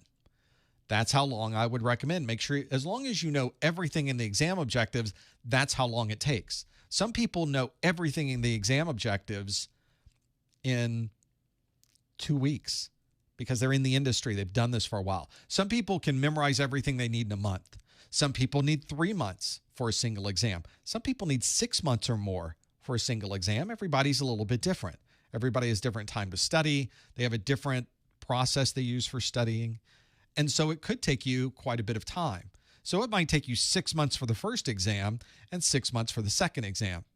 Well, if we know the exams retire, the current exams retire on August 31st, that probably is not what you should be doing. There's not a lot of people that spend 6 months on each exam. That's a pretty extreme. I would say on average, most people get through both of the A+ exams in 3 to 4 months, sometimes 5. 3 to 4 is pretty good. So that's why I always tell people, just study the objectives. Don't worry about time frames so much. Of course, you need to be aware of retirement dates and that type of thing, but really focus on the exam objectives. And if you know the objectives, you're ready to take the test. In fact, if you know all the bullets for the objectives, you do just fine. I'll bring up the objectives so that some of you can get a feel for that. Got to click around just a little bit, but if you bear with me for the 220-1002 training course, I'm going to bring up the set of objectives that I have here. Let's have a look at these. Okay, so here are the CompTIA A+ certification exam core 2 objectives. Let's do this as a 2-page view so we can step through it. So let me give you an example of what I mean by this. This says in section 1.0 or domain 1.0, which is operating systems, section 1.1 is compare and contrast common operating system types and their purposes. I need to understand the difference between a 32-bit versus a 64-bit operating system, the RAM limitations, the software compatibility. I need to understand workstation operating systems such as Windows, Mac OS, and Linux. I need to understand cell phone/tablet operating systems. Notice all of these are going to be updated, the new version, I think. Vendor-specific limitations, such as end-of-life or update limitations, and compatibility concerns between the operating systems. If you know all of this and you can explain it to someone else, then you're ready to, you know that section of the exam. You can then go to the next section of the exam objectives. Your key is just to step through every single one of those bullets, and as soon as you do that, you're ready to take the exam. There's a lot of bullets. There's quite a few bullets. For those of you wondering, I can't give you specific information about the upcoming exam, but I will give you some interesting statistics on the 1001 and 1002. For example, on these two exams, on the 1001, there are 565 objectives on the current 220-1001. That's the core 1. We didn't talk about that today, but the core 1 has 565 objectives. The 1101, the newer exam, 392 objectives. It's 27% smaller than the current version. So all of those of you that Every year you go through the exam objectives and you think, there's just too much legacy stuff here. Yes, I know we could run into these systems and they could have this information on them, but I'm just seeing too much older stuff in the exam. Well, you're not going to be able to say that anymore. They really threw that out and focused instead on giving you exactly what you needed to know. And I think, if anything, it's going to help you a little bit on your studies. Oh, but wait, it's not all wine and roses, everyone. If we shift over to the 220-1002, right now, there are 570 objectives on the 1002. On the 1102, there's 580 objectives, 10 more objectives. They're effectively the same number of objectives. However, on the 220-1002, 36% of the objectives are brand new. So even though the number of objectives didn't change very much for the 1102, the objectives themselves changed quite a bit. So that's why I tell people, don't worry so much about sizes, what's on the exam, what's there. Just follow the objectives. Focus on the objectives, and you'll be good. That's the real key. Those numbers, we'll be able to tell you more about these numbers. I think if you keep checking the CompTIA website, keep checking my Twitter, check my Facebook page, my LinkedIn, I expect sometime in March, I sort of know when I think they're going to do this, but I expect here in March that we will see an announcement or a release of these exam objectives well before the October date, so that you can get your hands on them and have a look at them. And I think it's probably going to happen this month. So keep checking in with the CompTIA website. Keep checking in on my Discord. I'll let you know when those happen so that you can get your hands on them. And I think what you'll find after going through the objectives, if you didn't know it, this is exactly the same as the old one. The structure is the same. The content is the same. The style is the same. The difficulty level is the same. They really just updated these for the latest technologies. Obviously, the new exam's not going to have Windows 7 on it. It's not going to have Windows 8 and 8.1 on it. You know, we're in the Windows 10, Windows 11 era, and on the new exam is Windows 10 and Windows 11. So it's exactly what you would expect. I really think they did a very good job at focusing on exactly what you needed to know for the latest generation of technologies. They really did not put a lot of fluff or older stuff in there intentionally. You know, they actually do listen to the things you tell them. And it's great to see that. For example, on the exam or in the questions in the chat room, Daniel asked, do the new A+ exam objectives require knowledge of Chrome OS? Yes, they do. You will need to know Chrome OS for the new, not really need to know it, but it is one of those things that's listed. You know, it was listed on the old one too, wasn't it? Wasn't it part of those older objectives? It was in there. The real focus, though, is, as with the previous exams, Windows, big focus on Windows, and obviously very similar focus on Mac OS and Linux to what we have here. So that's the key. Do my notes cover the information behind the objectives? Not sure exactly what you mean. But if you have context you'd like to add to that, you're more than welcome to. My course notes take all of the text from every video, all of the important graphics I create for every video, all the charts I create for every video, and puts them into a single document. So they cover the actual information from the videos. And by the way, I use the objectives when I create the videos. So the notes are effectively a mirror image of those objectives with tons of context applied to it. So that's where those come from. They're really designed for you to be able to read. Once you've watched the videos, you've read the book, you've gone through your hands-on training, you need something that's really a nice summary. I don't want to call them like clip notes of the video course, but you can think of them that way. They are a summary of everything from every video in a format that's very simple to step through and very, very obvious what you're reading on the screen. I've really designed it to be that way. And in some cases, there's some cases where maybe you just didn't even read or watch the video and you just want to read through the notes. It might give you everything you need from the notes if you know that topic already. They're not designed to be a standalone. You can't just take a set of notes. These are how many pages? 60 pages or so. You can't take 60 pages and somehow know everything you have to know for the exam. There are no shortcuts. This is not going to replace a book. It's not going to replace your, as much as you'd love it to. It doesn't replace your book. It doesn't replace the videos. But it is a very good summary that's really helpful. When that final run of studying that you need to do, you need something quick, easy, something you can memorize, something that's in the same order as the objectives, something that really gives you exactly what you're looking for. That's what the course notes are designed to do. Ironically, there's not a lot of resources like this available out in the world. So that's why they exist. And it's also another great way to help support the site. So absolutely. Other questions, since you're asking, and I can't give you details, but I can maybe ask one-off, two-off type questions of some of these topics. Question in their chat room talked about networking. Section 2 of the 220.1101 talks specifically about networking. So let me bring up that section on my list so that I could step through it. The question talked about, will 1101 have 802.11 AC listed? You will have A, B, G, N, AC, and AX all listed.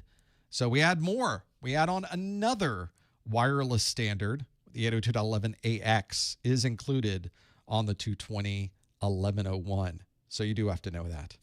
And of course, you do have to know which ones of these standards use 2.4 gigahertz, which ones use 5 gigahertz, what the differences are, why did they create AX, how fast does that go? You have to know all these things. So plenty to go through there. And AX is sort of an odd addition. You know, we've been so used to dramatically increasing bandwidth every time you would see a new version. 802.11 AX did not necessarily do that. So this is pretty interesting to see exactly what the differences will be. And we'll talk about that and why they're that way in the videos themselves. It'll be interesting when we finally get to that point. Question in the chat room. Let's see what we got for this. We'll have to work through some of these questions. The question asked, what jobs usually require only the A+, and would you then be qualified for it if you had that certification? Which ones might require Network Plus or Security Plus? And the answer to this is it varies widely. It varies based on the job, it varies based on the company, and in some cases varies based on the geographical location. I'll give you an example. If you go to Dallas, Texas, there are tons of corporate IT jobs there, and a lot of those entry-level corporate IT jobs would like you to have a CompTIA A+. If you go to the D.C. area, Washington, D.C., our federal government, the federal government, especially Department of Defense, and this sort of bleeds out into other federal departments, prefers that the entry-level certification you have is Security Plus. In fact, they don't really care so much about A+ or Network Plus, but they really care if you have a Security Plus. They really want you to have that Security Plus. So you will find that in DC, a lot more employers want Security Plus than A+, I would bet. If you did the math on those entry levels, I'll bet that's the case. But it varies very differently than if you were in Chicago or Dallas or LA or anywhere else. It's very different outside the scope of the federal government. So it really depends on the employer and what they're looking for. So the thing that I recommend, and I have a link to this video in the YouTube video description for this study group right here, is how to get a job in IT with no experience. And I give you some examples of what you need to do to kind of cover the bases regardless.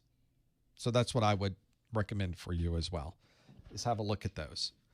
What CompTIA jobs are available in the New York, New Jersey area? There's plenty. I don't know about CompTIA jobs, but jobs where they're looking for a CompTIA standard certification. You know, there are a lot out there. It's a very common certification that employers are looking for. And in fact, in that video, I tell you, build a spreadsheet, List out all the jobs in your area that you're finding on Indeed and LinkedIn Jobs and Dice.com, wherever you go to get your job listings. List them out and find out from that job posting, are they looking for a formal education? What are they looking for? Are they looking for an industry certification? What are they looking for? Are they looking for a certain number of years of experience? What are they looking for? And document all of those. And when you're finished, you're going to have 10 or 20 or 30 jobs listed, and you'll be able to see, what do they want in my area? Maybe you find that all of them want an A+. Well, then you should probably go get your A+ certification. What if they all say, we want you to have the Google certification. We want you to have this Microsoft certification. We want you to be Cisco certified. They could. All of those could say something different. Well, that will give you a direction on where you should go as far as your certifications. Not everything is going to be exactly the same. In fact, it rarely is. You instead need to see what that employer is looking for and then focus on that. Is it possible / probable to get an A+ job that is remote? You know, we're seeing a shift in the industry as people come back to the office. But more than ever before, I would say more than in the last few years, there are more remote jobs out there than there have ever been. So now, if you're looking for a job where you can work remotely, especially something IT related, this is the time to do it. I think a lot of employers have discovered, wait, that person came into work and all they would do is go into the building, sit at a desk, and manage all the switches, all the routers, all the servers, all the workstations for the company from that desk. They never got up from the desk because we can't. There's no way to scale ourselves. Oh, we have to install software. Let me visit everybody's computer manually and install the software. Of course not. That's not how we do it. Instead, we build a script, we create an installation, we pushed out that new application via our management software. We're doing it all at our desk. So I think employers realized, especially right after we were all sort of shut down, they realized, well, you can kind of do that from anywhere. You don't have to be in the building because you're not doing anything in the building. Everything you're doing is on your screen. Now, I realize there are some employers that have decided, yeah, but we like it when you're here for a number of different reasons. Some of them are good reasons. Some of them are, I don't know, questionable. But that's up to the employer. So you'll need to talk to the employers to find out, is a remote job something that's applicable here? Is that something you think you'll be bringing IT back in? A lot of employers realized IT is something really doesn't have to be here. And they said very early on, you're not coming back. We're selling your chair. We're getting rid of it. We're getting rid of the building. You don't even have to be here. So they're going to save some money that way by having you work from home. And I love the work from home. I would have when I worked as a systems engineer, technically it was a home office that I had, but I was never in it. I was always traveling somewhere else to meet someone. There are jobs like that where you do have to get on a plane. You do have to visit people. You have to do something in a data center. You have to install a piece of hardware. You have to plug in a cable. You can't do that from home. You have to be there to do it. So that's why I tell people it just depends on the job in IT that you're getting. Help desk is a very good example of one that commonly has, or at least most recently has been remote. So it may be easier to find one now than it ever has, but that might not always be the case. It may be, we might see a shift here where people are now doing more at work. You know, we're seeing a lot of big cities where they really want you back downtown. Downtown is not going to flourish. It's not going to come back unless employees come back, unless there's somebody to come get a lunch, to have a coffee break, to get on the transportation. And I get it. I understand. That is a concern. There is an economic drawback to having people work remotely. But from my personal perspective, I love being in a home office. So that's your balancing act. We're just going to have to see how that plays out. And so it works that way. Unknown object in the chat room asks, so we actually have until the end of August to finish the 1001, 1002 exams? You have until August 31st. And that is, I think you've written it quite nicely, the end of August. Technically, the end of August. And it's specifically August 31st. That is a date that was handed out yesterday by CompTIA to their training partners around the world. So I feel comfortable telling you that date. So when would you use copy, xcopy, or robocopy? I give you an example in the videos of how you would do that, or why you would do that. You know, if robocopy is the most robust, why don't you only use that one? I guess you could. Robocopy is more complex.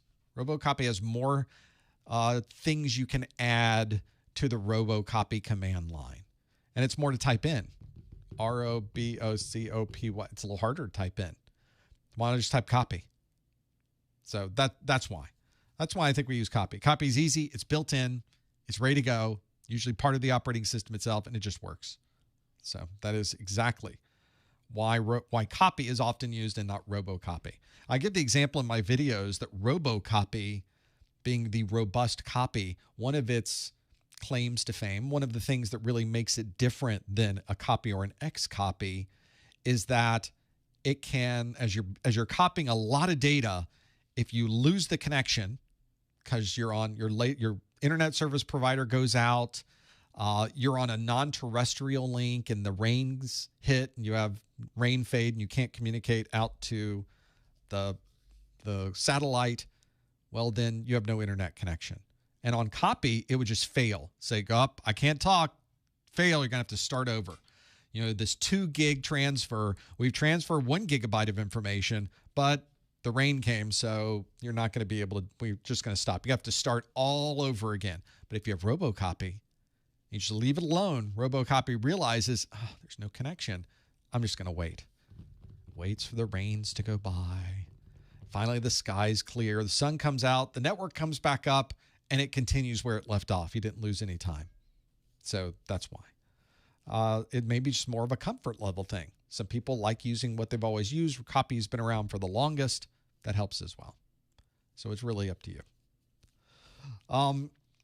Other questions. This one is incredibly important, so we have to address this immediately. Does that fireplace work? Does that fireplace behind me work? It does. It's turned off right now because it's 80 degrees outside here in Florida. But when it's cold, on the 2 days out of the year, when it's cold in Florida, it works great. Works like a champ. It is a gas fireplace. That's a real background with a real fireplace with real things in it. So it works great. In fact, you can see a little bit of, I need to clean it off. It's got a little bit of white kind of markings there from the pilot light. But that is definitely, it's nice and warm too. Comes in handy. Good one to have in your studio. Always mention if you're gonna have a studio and it gets cold, turn that fire on. We don't do it during a live stream. You know what I mean? You don't normally see it here.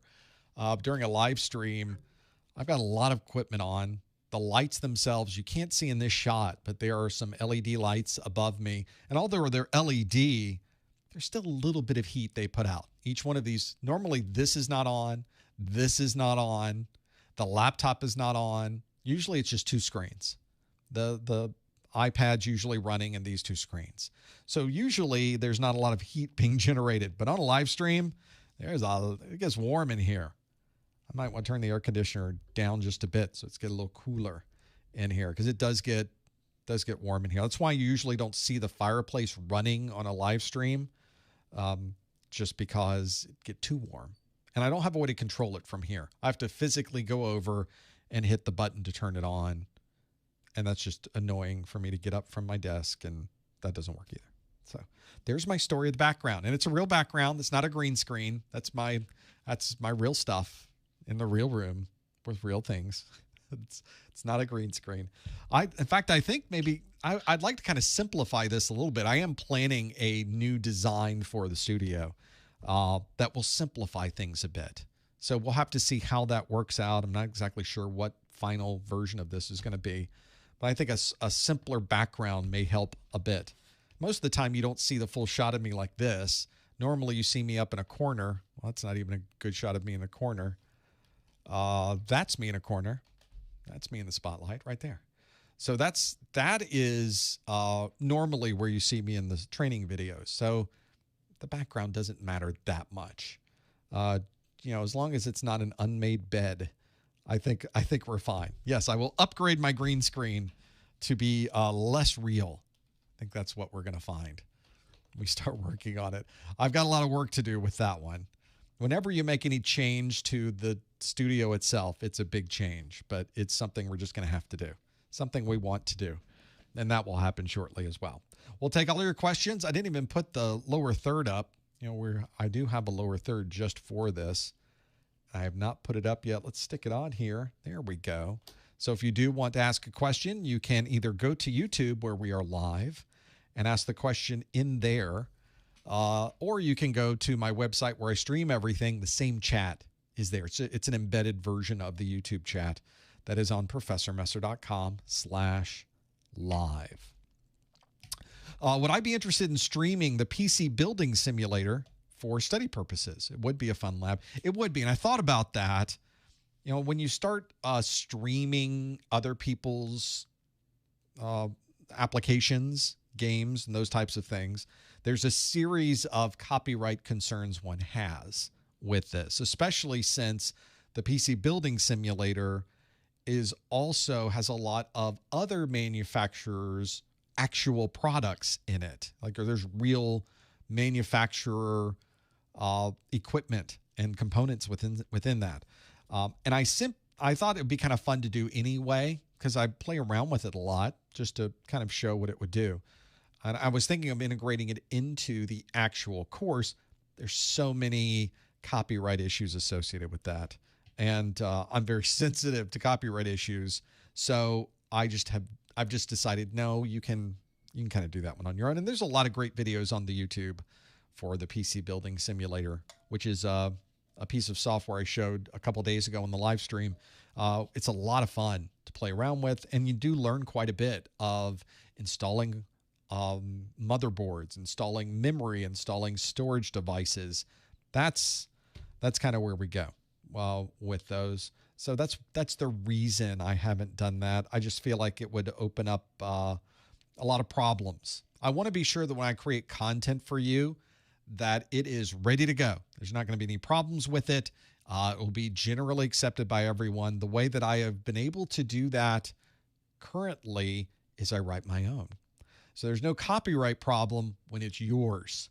It's always a copyright problem when it's somebody else's. So that's why you don't see me kind of streaming other third-party type things. I'm happy sort of just to kind of turn off the systems.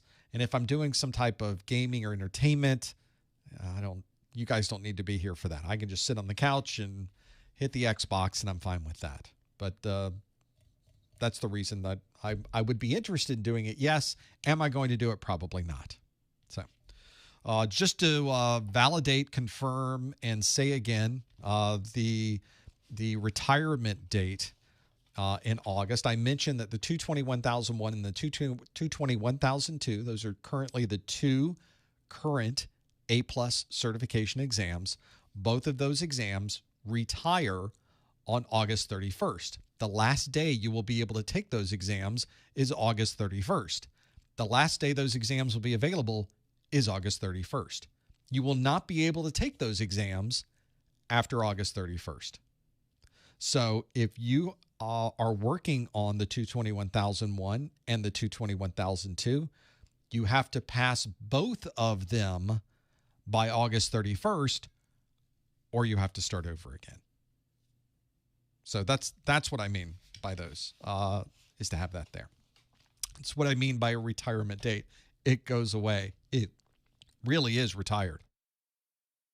You will not see any more of that after August 31st. So that's important.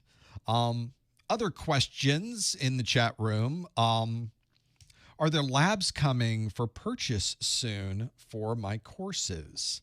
There are already some labs available for my courses. For example, if you look at my Security Plus course and my Network Plus course, there are a set of the CompTIA labs are there. The CertMaster Labs. So it's called Practice is the Q&A. CertMaster Labs is available for, it's a bundle. It's included with a bundle that is available on my site. So if you were looking at the Security Plus and you buy the labs, you get, I think you get the course notes for free with that. So I bundle them together and I give you a discount. It's kind of like the vouchers. You know, you can buy it for less than you would pay somewhere else and you get more things with it. I think that's just a bonus. It's nice having all of that together. So, and I do expect with the new version of A+ exams that there will be an updated version of labs, and I do plan on giving you a discounted bundle of those as well, so that if you wanted an option of where to buy it and buy it less expensively, you'd be able to do that. Question in the chat room also, what is replacing the 220.1001 and the 220.1002? Well, the new one will be the 220.1101 and the 220.1102. Just add 100. That's what it will be. So, and it's almost exact. It's just a newer version. You know, the structure is the same, content's the same. Some of the topics have been updated, obviously. That's how that does that.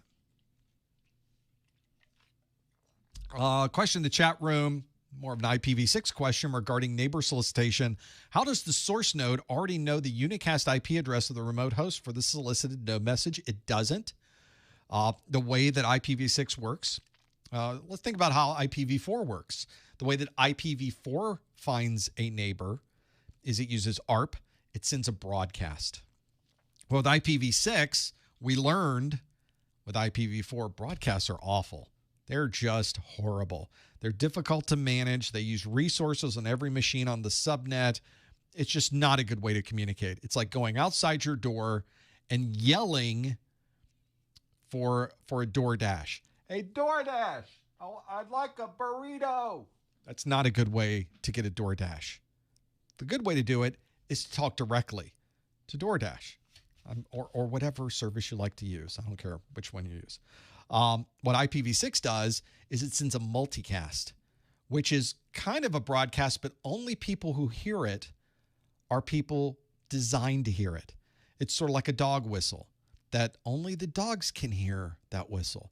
Well, the multicast, only the neighbor, only the IPv6 devices on the network who would respond to this are ones that would hear it. So that's how they do that. It's sort of like a broadcast, but a little more refined in the way that it operates. And that's how we're able to find have these other devices hear us and respond back to us without just blasting it out to everything that might be on the network. So that's how they do that. Does IPv6 give away any specific location? Not like it does with IPv4, mostly because there's just so many IPv6 subnets out there. And we can really cut them up into these smaller parts that it's much easier to do more of a geolocation with IPv4 than it is with IPv6. There's a little bit of capability to do that with IPv6. Associated with who was assigned this broad range of IPv6 addresses, but it's not quite the granularity we've been accustomed to with IPv4, mostly because it's just so big. IPv6 is just enormous. So unfortunately, that's it. Do I think there's enough time to study for both the Core 1 and Core 2 exams before the expiration date? Absolutely, there is. For the vast majority of you, you got plenty of time to close these both down by August 31st. No problem. You're talking about 6 months from now, 5 months from now, 6 months from now, somewhere in there. It's a lot of time. You got plenty of time to do that. But if maybe you're like me, it takes me 6 months to do a single exam. I got a lot going on. I got things I do during the day. I've got very limited study time available at night. So how do I get this done before August? You may not be able to. You may be one of those people where it just takes you way too long to go about doing this. And you're looking at the dates and you're thinking, there's just no way I'm going to be able to do it. It's a physics problem. And I'm looking at it and thinking, there's no physical way I can make this happen between now and August 31st. I imagine there's a small subset of you where that's the case. And if that is the case, that is the only time you would ever hear me say, maybe it's better off you wait. That is the rare occasion where that actually is a good strategy, because you know it's going to take you a year to finish your study for both of these certs. Okay, you got to wait. You don't have a choice. Now, maybe you start looking through the existing Core 1, Core 2 now just to become a little bit familiar with the content, because there is quite a bit of overlap between the old and the new. But I would tell you that there are changes, and that once you are ready to start studying for this newer set of exams, make sure you only use study materials that are specifically written for the version of exam that you're planning to take. That is probably the most important takeaway from this. If you're planning to take the 220-1101 and the 220-1102, maybe you're an enterprising soul and you think it's going to be released on April the 20th, I'm going to take them both on April the 20th. But I'm going to study from 1101 and 1102, the existing books. No, you're going to be sorry, because there's so many changes between these two exams that there's no way you're going to pass those if you study from older materials. Make sure you study from materials that match the version of the exam that you're planning to take. I think that's important. It's probably not just important, that's critical. It's a no-brainer. You got to do that. At a minimum, you have to do that. So make sure you keep that in mind. Do you think an internship is better than a real job for the newcomers in IT? Not particularly. Internships, generally speaking, are not great environments to work in IT. We don't tend to do a lot of internships in the U.S. Other countries do, so it depends on where you are for this particular answer. But I would say that most of the time, the way that we do this in the U.S. and in Canada is generally we hire help desk folks. And instead of it being an internship, this is just your entry-level position. Because now we get a chance here to really understand how well does this person know technology, how well do they work on the phone, how are their customer service skills, are they able to solve the problems people are presenting to them, are they able to move those problems to the right group of people.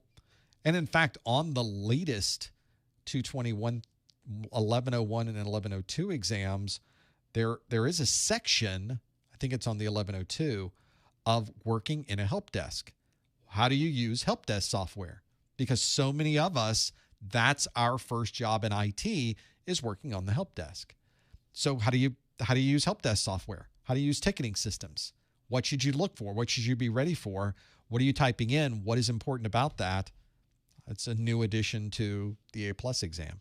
And that's what we tend to see in the US and Canada is we hire someone at an entry-level position, and that's our chance to know, are they going to work well with IT here or not?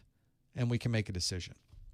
And we can kind of train people as they go. We can make them the technologists we would like them to be, all from that help desk position. It's also a very good jumping off point. Once we know you work well with people, you understand the internal processes, you understand the internal applications we use, and you have an interest in server administration, network administration, security, databases, data centers, whatever it is, Linux, Windows, cloud, whatever it is you have an interest in, that's probably going to be your next step out of the help desk. So the help desk kind of becomes that midpoint where you're trying to figure out, am I going to work well with IT, and then what do I do next?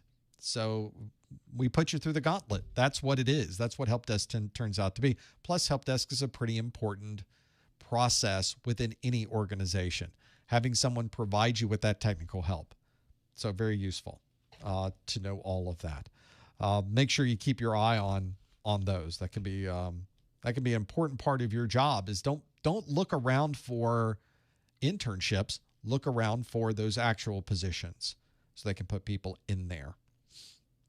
Rich in the chat room says, Professor, I passed the Core 1 recently. I feel too burned out to study for the Core 2. Any advice? My advice would be don't study for it if you feel that way. It doesn't do you any good to study in a burned out phase. You're not going to do well. That's not a good place to be. Take a step back, take a week, don't study for anything. Just don't study for the A+. Kind of take the technology side out of this, because Core 2 is big.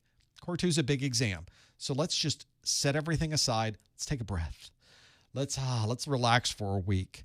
Let's go do something different this week. Let's go to a museum. Let's go on a quick trip. Let's go do something else other than this. I mean, actively get out of your normal cycle of wake up, go to work, have dinner, go to bed. Don't get in that cycle. Find a way to break away for a day, for a weekend, and do something different. Get your head out of it.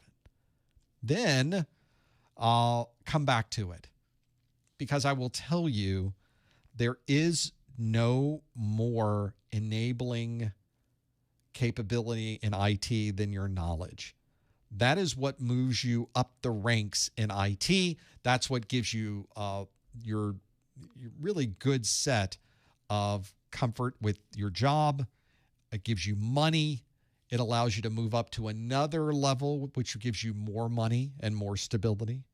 You know, the IT is really has no limits.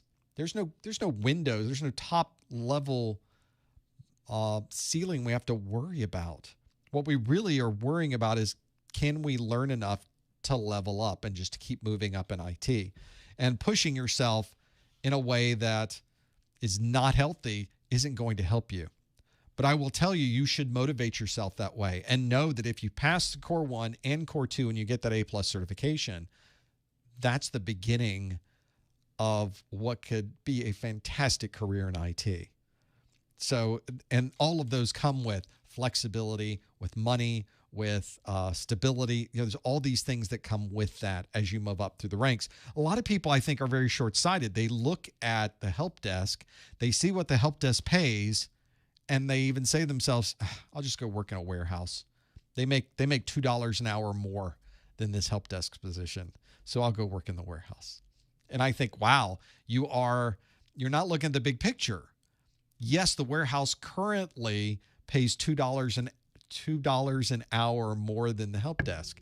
The upward mobility and eventual capabilities you would have by starting a career in IT could earn you a 6-figure salary and more. That's just sort of the normal numbers available in IT. So get your foot in the door. Don't worry so much about $1 and $2 an hour. You're going to shoot past that easily in your next position. So keep doing that. Keep moving forward with what you're trying to do. I think that probably is the most frustrating thing that I hear sometimes when I read messages on Reddit. I have people send me messages and they say, well, I was going to do this, but this other job pays so much better. I say, well, yeah, those two together pay so much better, but have you looked at a network administrator position? Have you looked at a Linux administrator position? Have you looked at a systems engineering position for security? You're easily looking at 100,000, 150, or something more than that, depending on where you live in the country. That's just normal amount of salary for those particular things, because you have skills that other people don't have. You have skills that fewer people have than perhaps other types of vertical markets. You certainly would have more skills than someone who works in a warehouse. So don't limit yourself. Don't think that today I have to worry about my rent, so I'm going to just go with the $2 an hour that has no upward mobility than the one that's $2 an hour less that would give me an entire career, ultimately with 6 figures. I don't get that. So just keep pushing yourself. And do these certifications sort of burn you out sometimes? Hey, I'm building the certifications. It has taken me since December to get all of the A+ content updated. That's taken months. I come in here every day and I go through every presentation and I go, slide by slide, by topic, by bullet, to go through all of that. And it can be, everybody has a concern about being burned out. So I do. I have to kind of step out of the building, go do something else, then come back. You're sort of more refreshed. You have a different perspective. You have a chance to clear the cobwebs, because you can't think about the ultimate direction for this because you're so in the weeds. That is really a forest for the can't see the forest because of all of these trees that are around kind of problem. So just get outside the forest for a second and have a look. And I think that's the important part. Do we have any timeline for this? Does come up quite a bit, doesn't it? This is sort of the normal thing when there's a transition as you start to see the same questions. Do I have a timeline for the A+ 1101, 1102? This past weekend, CompTIA posted on their Instagram that the 1101 and 1102 would be released on April the 20th. April the 20th is when the 1101 and 1102 exams will be available. You will most likely see exam objectives this month sometime. That's what I would think.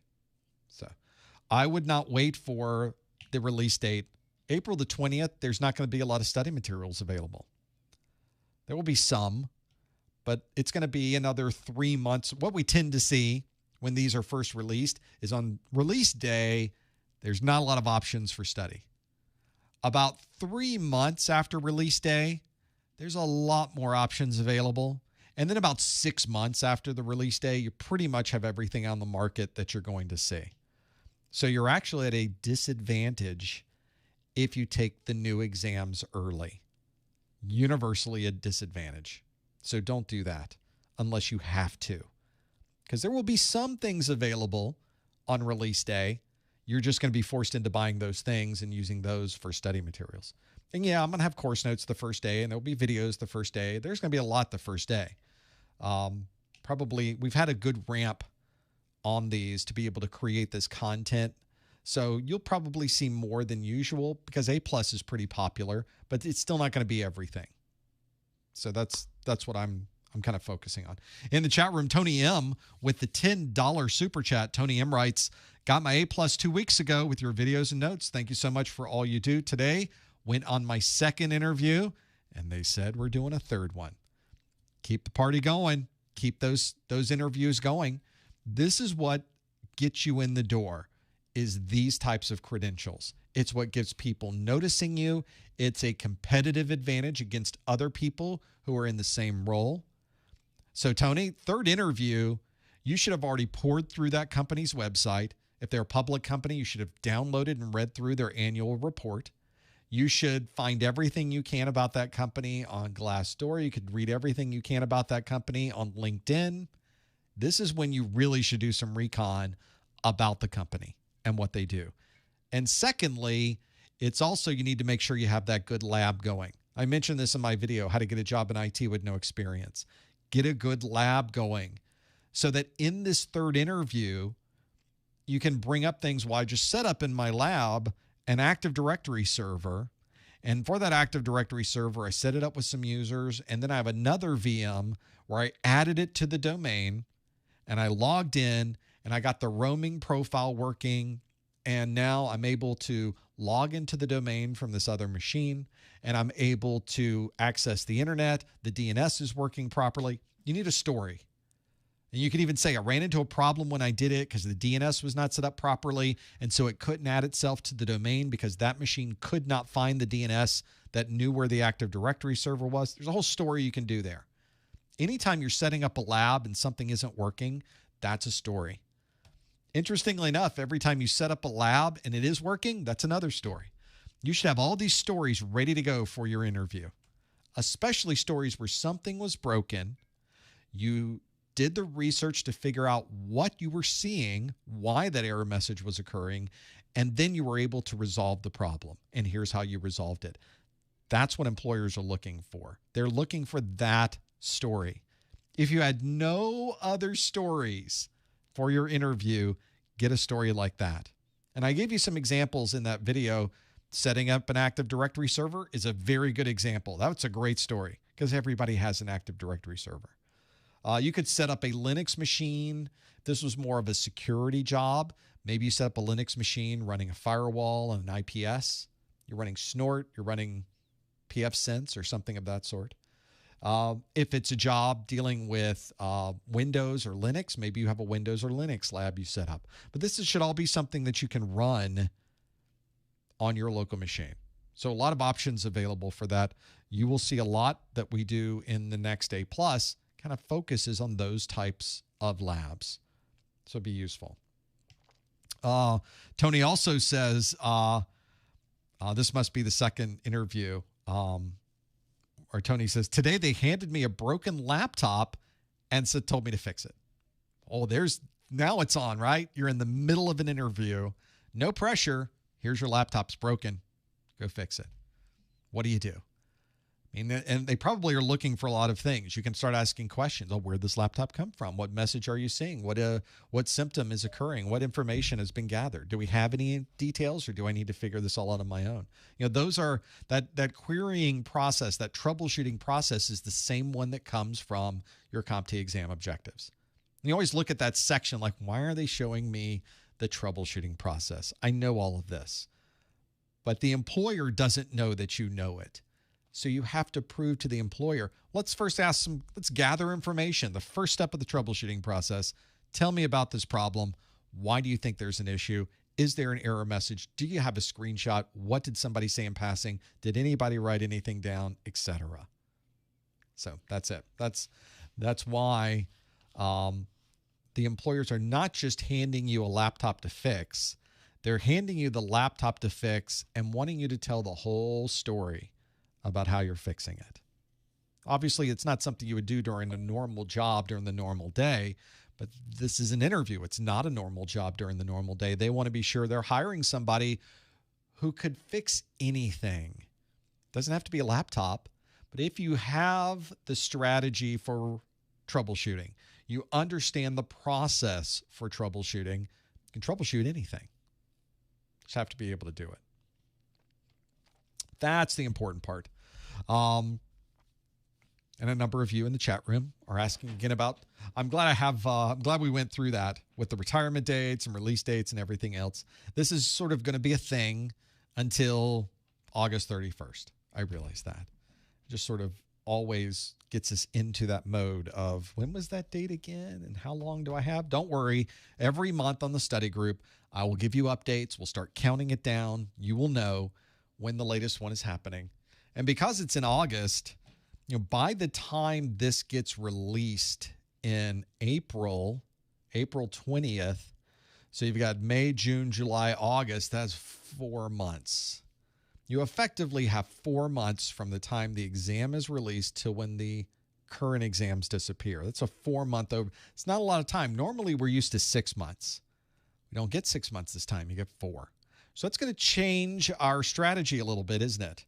It's going to change how we approach taking these exams. It might even change what decision you make about the exams. That's where I would kind of tell you to focus too. So we'll keep an eye on that, and we'll keep watching for it, and we'll keep trying to figure it out. In the chat room, Dave with the $20 super chat. Thank you, Dave. Dave says, just passed Core 2 this morning. Thank you for all your time and content. So if that's the Core 2, are you done? Did you earn your A+, or do you have to now go back and get the 1001 done? Many of us take it 1001, 1002, but not everybody does, so I like to ask. Thank you, Dave. First, congratulations on the Core 2, and thank you for the $20 super chat as well. We appreciate that support. Thank you so much for that. It's one of those that getting those 2 exams done is such an event to have that done. On my side, I always do the content. Getting the content done is literally the event for the studio. And this morning, I finished the content. So that, just to give you an idea where I am with this, I'm pretty happy right now that every bit of content for the new exams is ready to shoot. So the pre-shoot, the pre-video phase is complete. So that's where I go when I'm trying to indicate, when I want to know that I've really got something accomplished. That's when I know. It's probably the biggest part of any of these courses is building the course materials. It takes the longest amount of time. It is the most mentally arduous part of the process. It is certainly the most heavy on time. Shooting the videos is relatively easy. when you compare that to actually creating what you are shooting. So it will take months to build out a brand new course. The video part's sort of rote.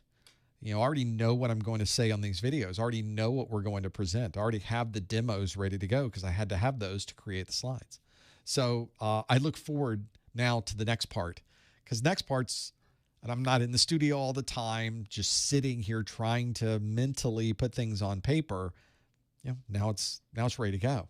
Now just shoot. I can sit here and shoot 5 videos, and now I got 5 videos to edit at the end. The question in the chat room: do I edit my own videos? I do. Everything's pretty much soup to nuts here. So I sit here, I shoot the video, it gets recorded down here on the same recorder that I'm recording the audio and video now, and then I edit all 5 or so videos. I upload those to YouTube, and then I wait for a good time to release them. And we just do them in chunks, kind of like that. So it might be 5 to 10 videos I sit here and shoot. I edit 5 to 10 videos. We release 5 to 10 videos. I do another round. And then I just keep doing rounds of that until they're all done. So that's it. Oh, that's always good. So 200 yen from Jason saying, hey, Prof, new guy, just starting Core 1 and Core 2. Do I wait? Do I go?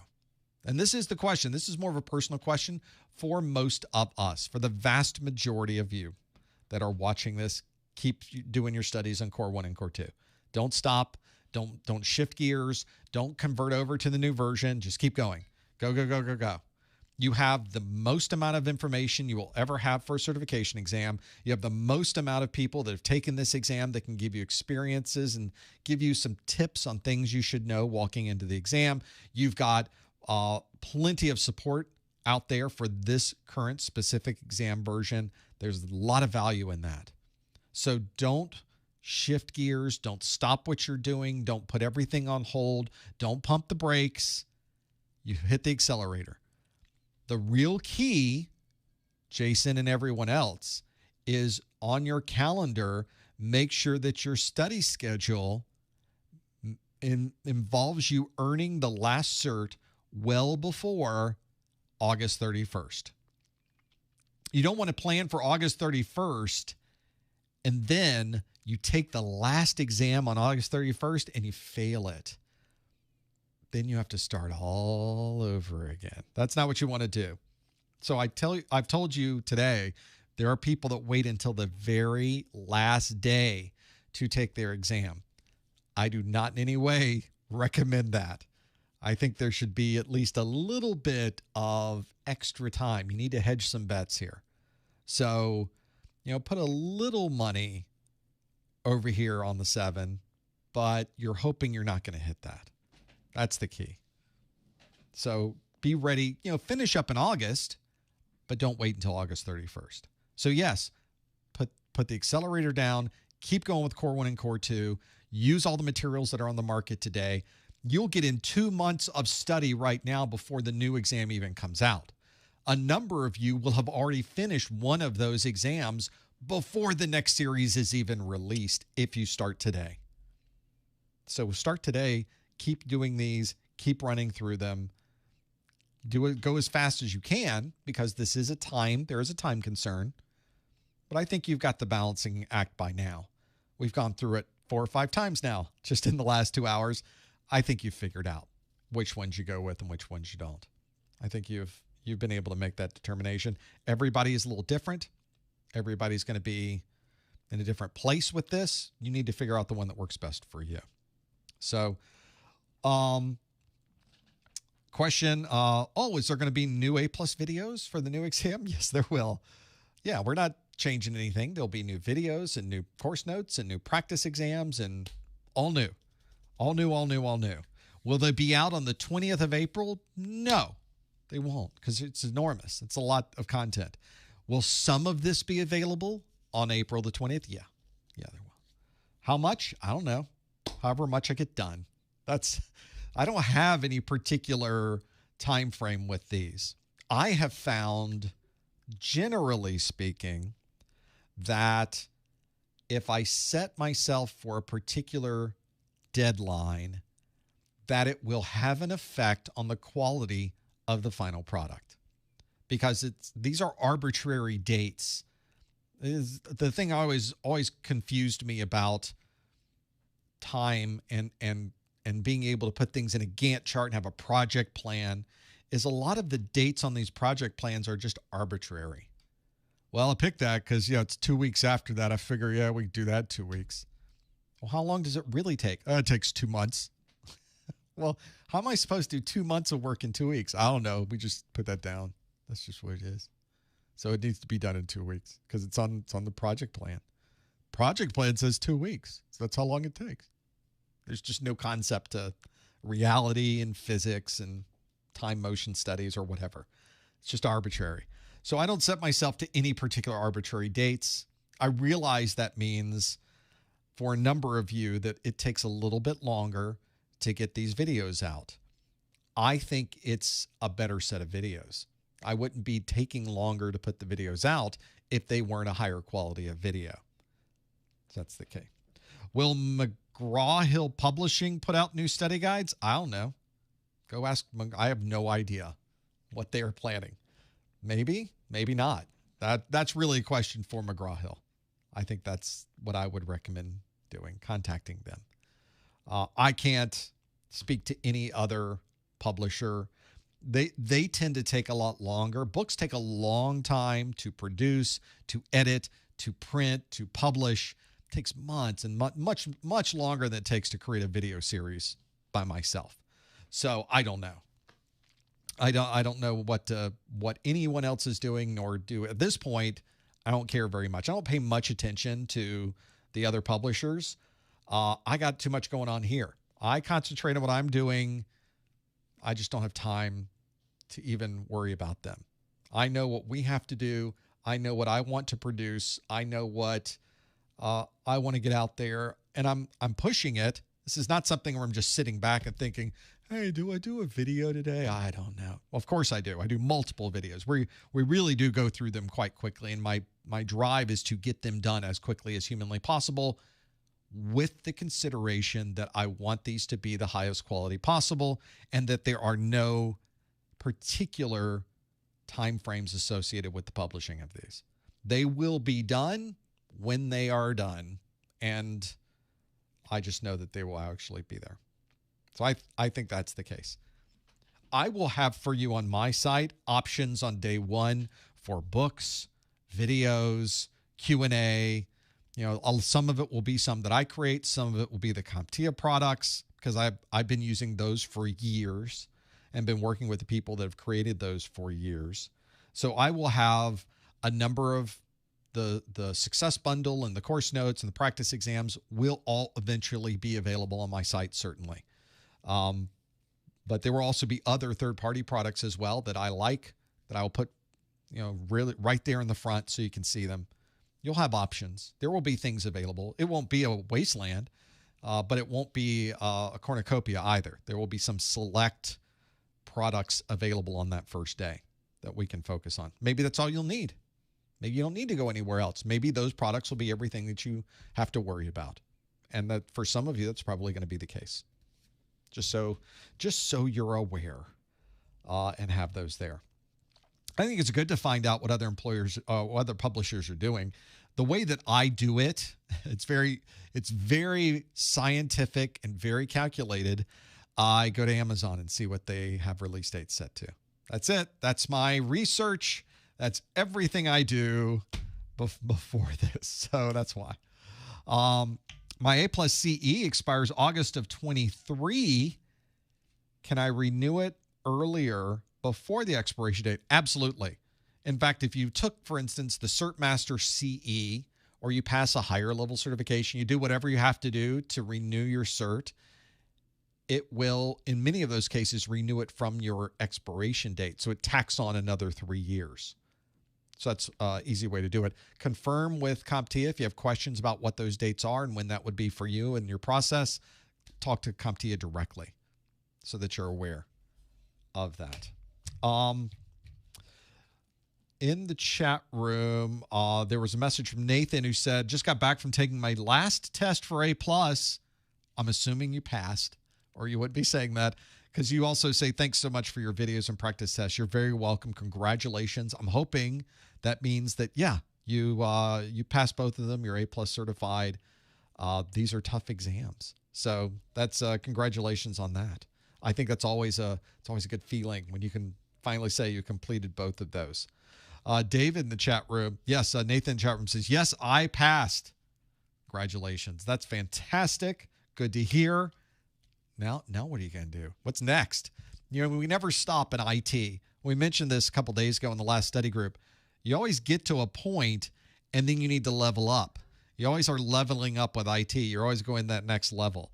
So we always talk about passing or getting through a set of certifications, and then almost instantly, we're not resting on anyone's laurels. We're just saying, all right, what's next? What are we going to do next to get us to the next level to make more money, to have more stability, to have more options?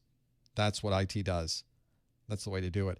David in the chat room with a $5 super chat. Passed the A+ Core 1 yesterday. Congratulations. Fantastic. David says, thanks to your videos, practice exams, and course notes. Any advice on how to approach Core 2? Core 2 has effectively the same strategy with it as Core 1. If I was going to do it, exam objectives is my checklist. And then everything I read, everything I watch, and everything I do is based on the information that's in those bullets from those course notes. Stick with the course notes. It's the important part.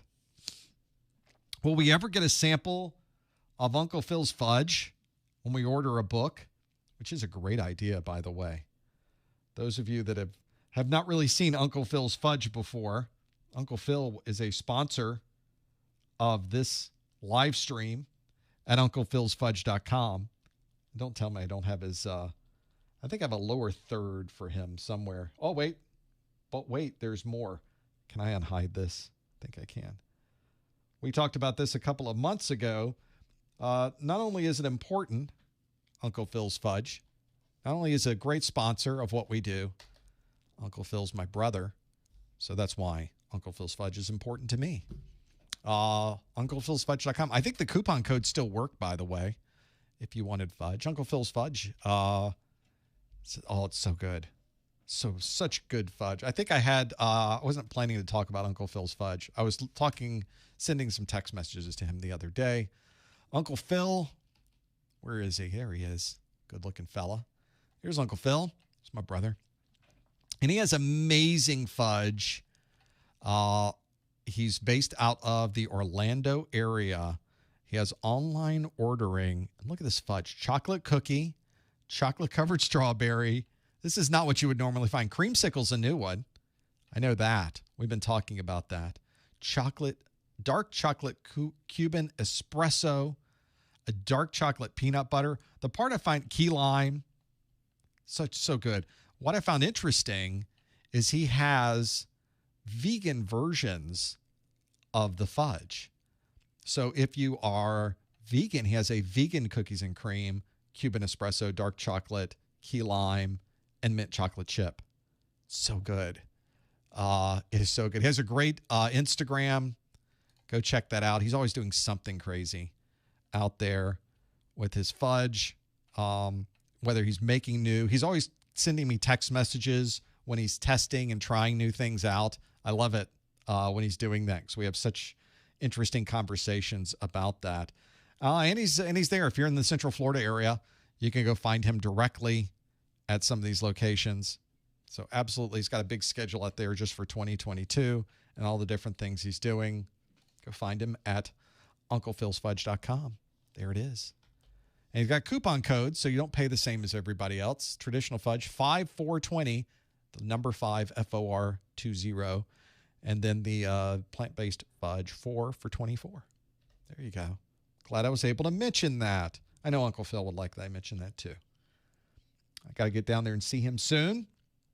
Luck going there. Jeremy in the chat room, the 10-pound super chat. Hey, Professor Messer, I passed both A+ in January. Congratulations.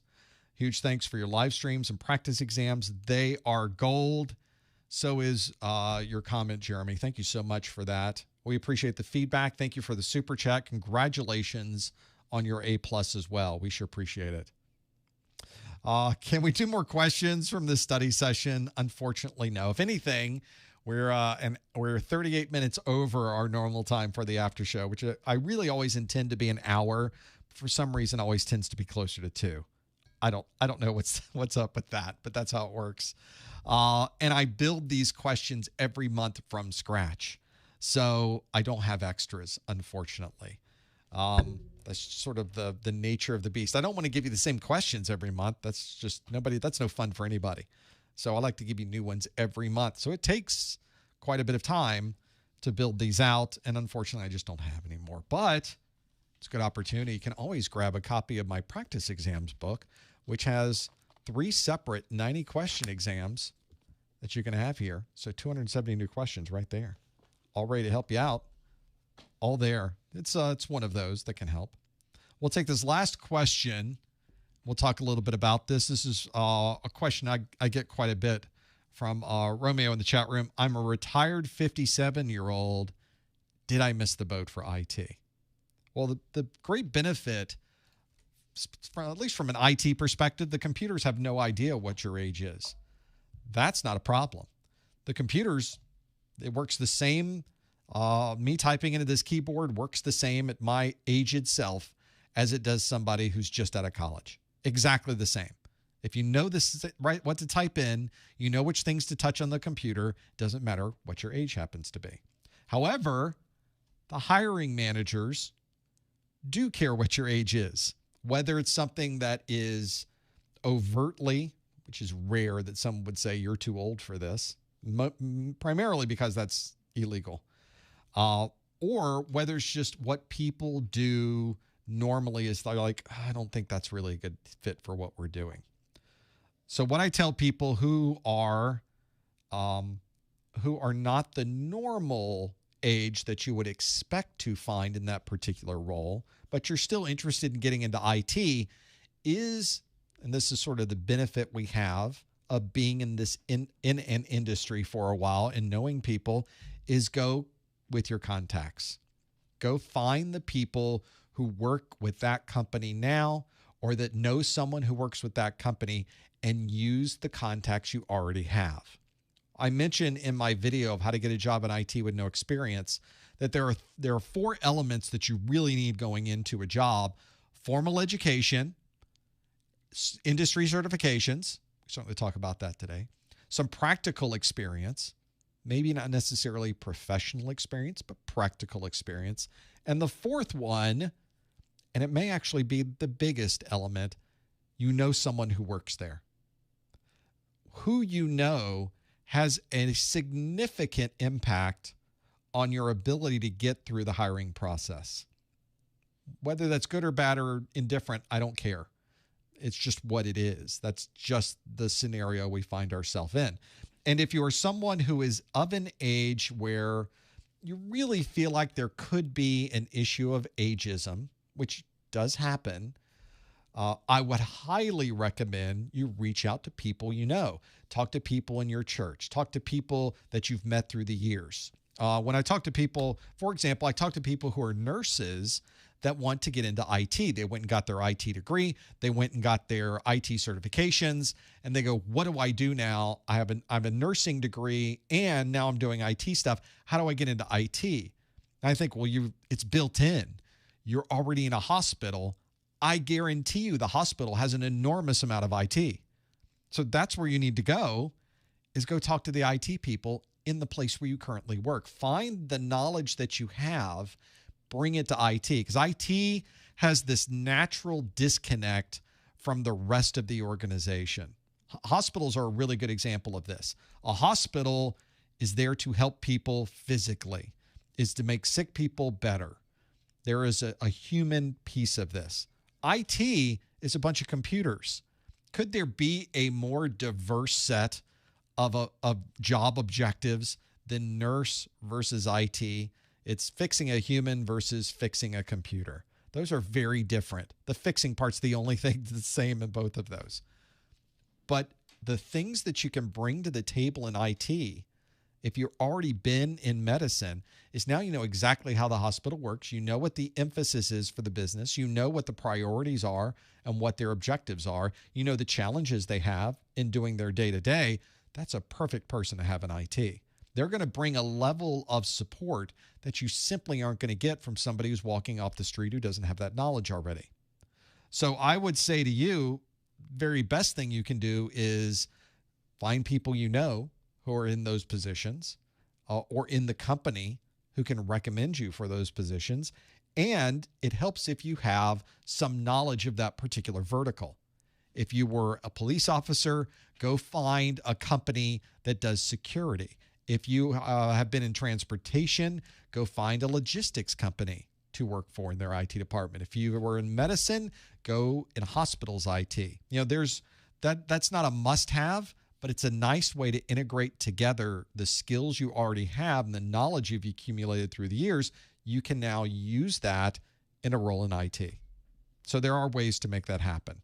It can be a challenge. You just have to be ready for it and have a strategy for it.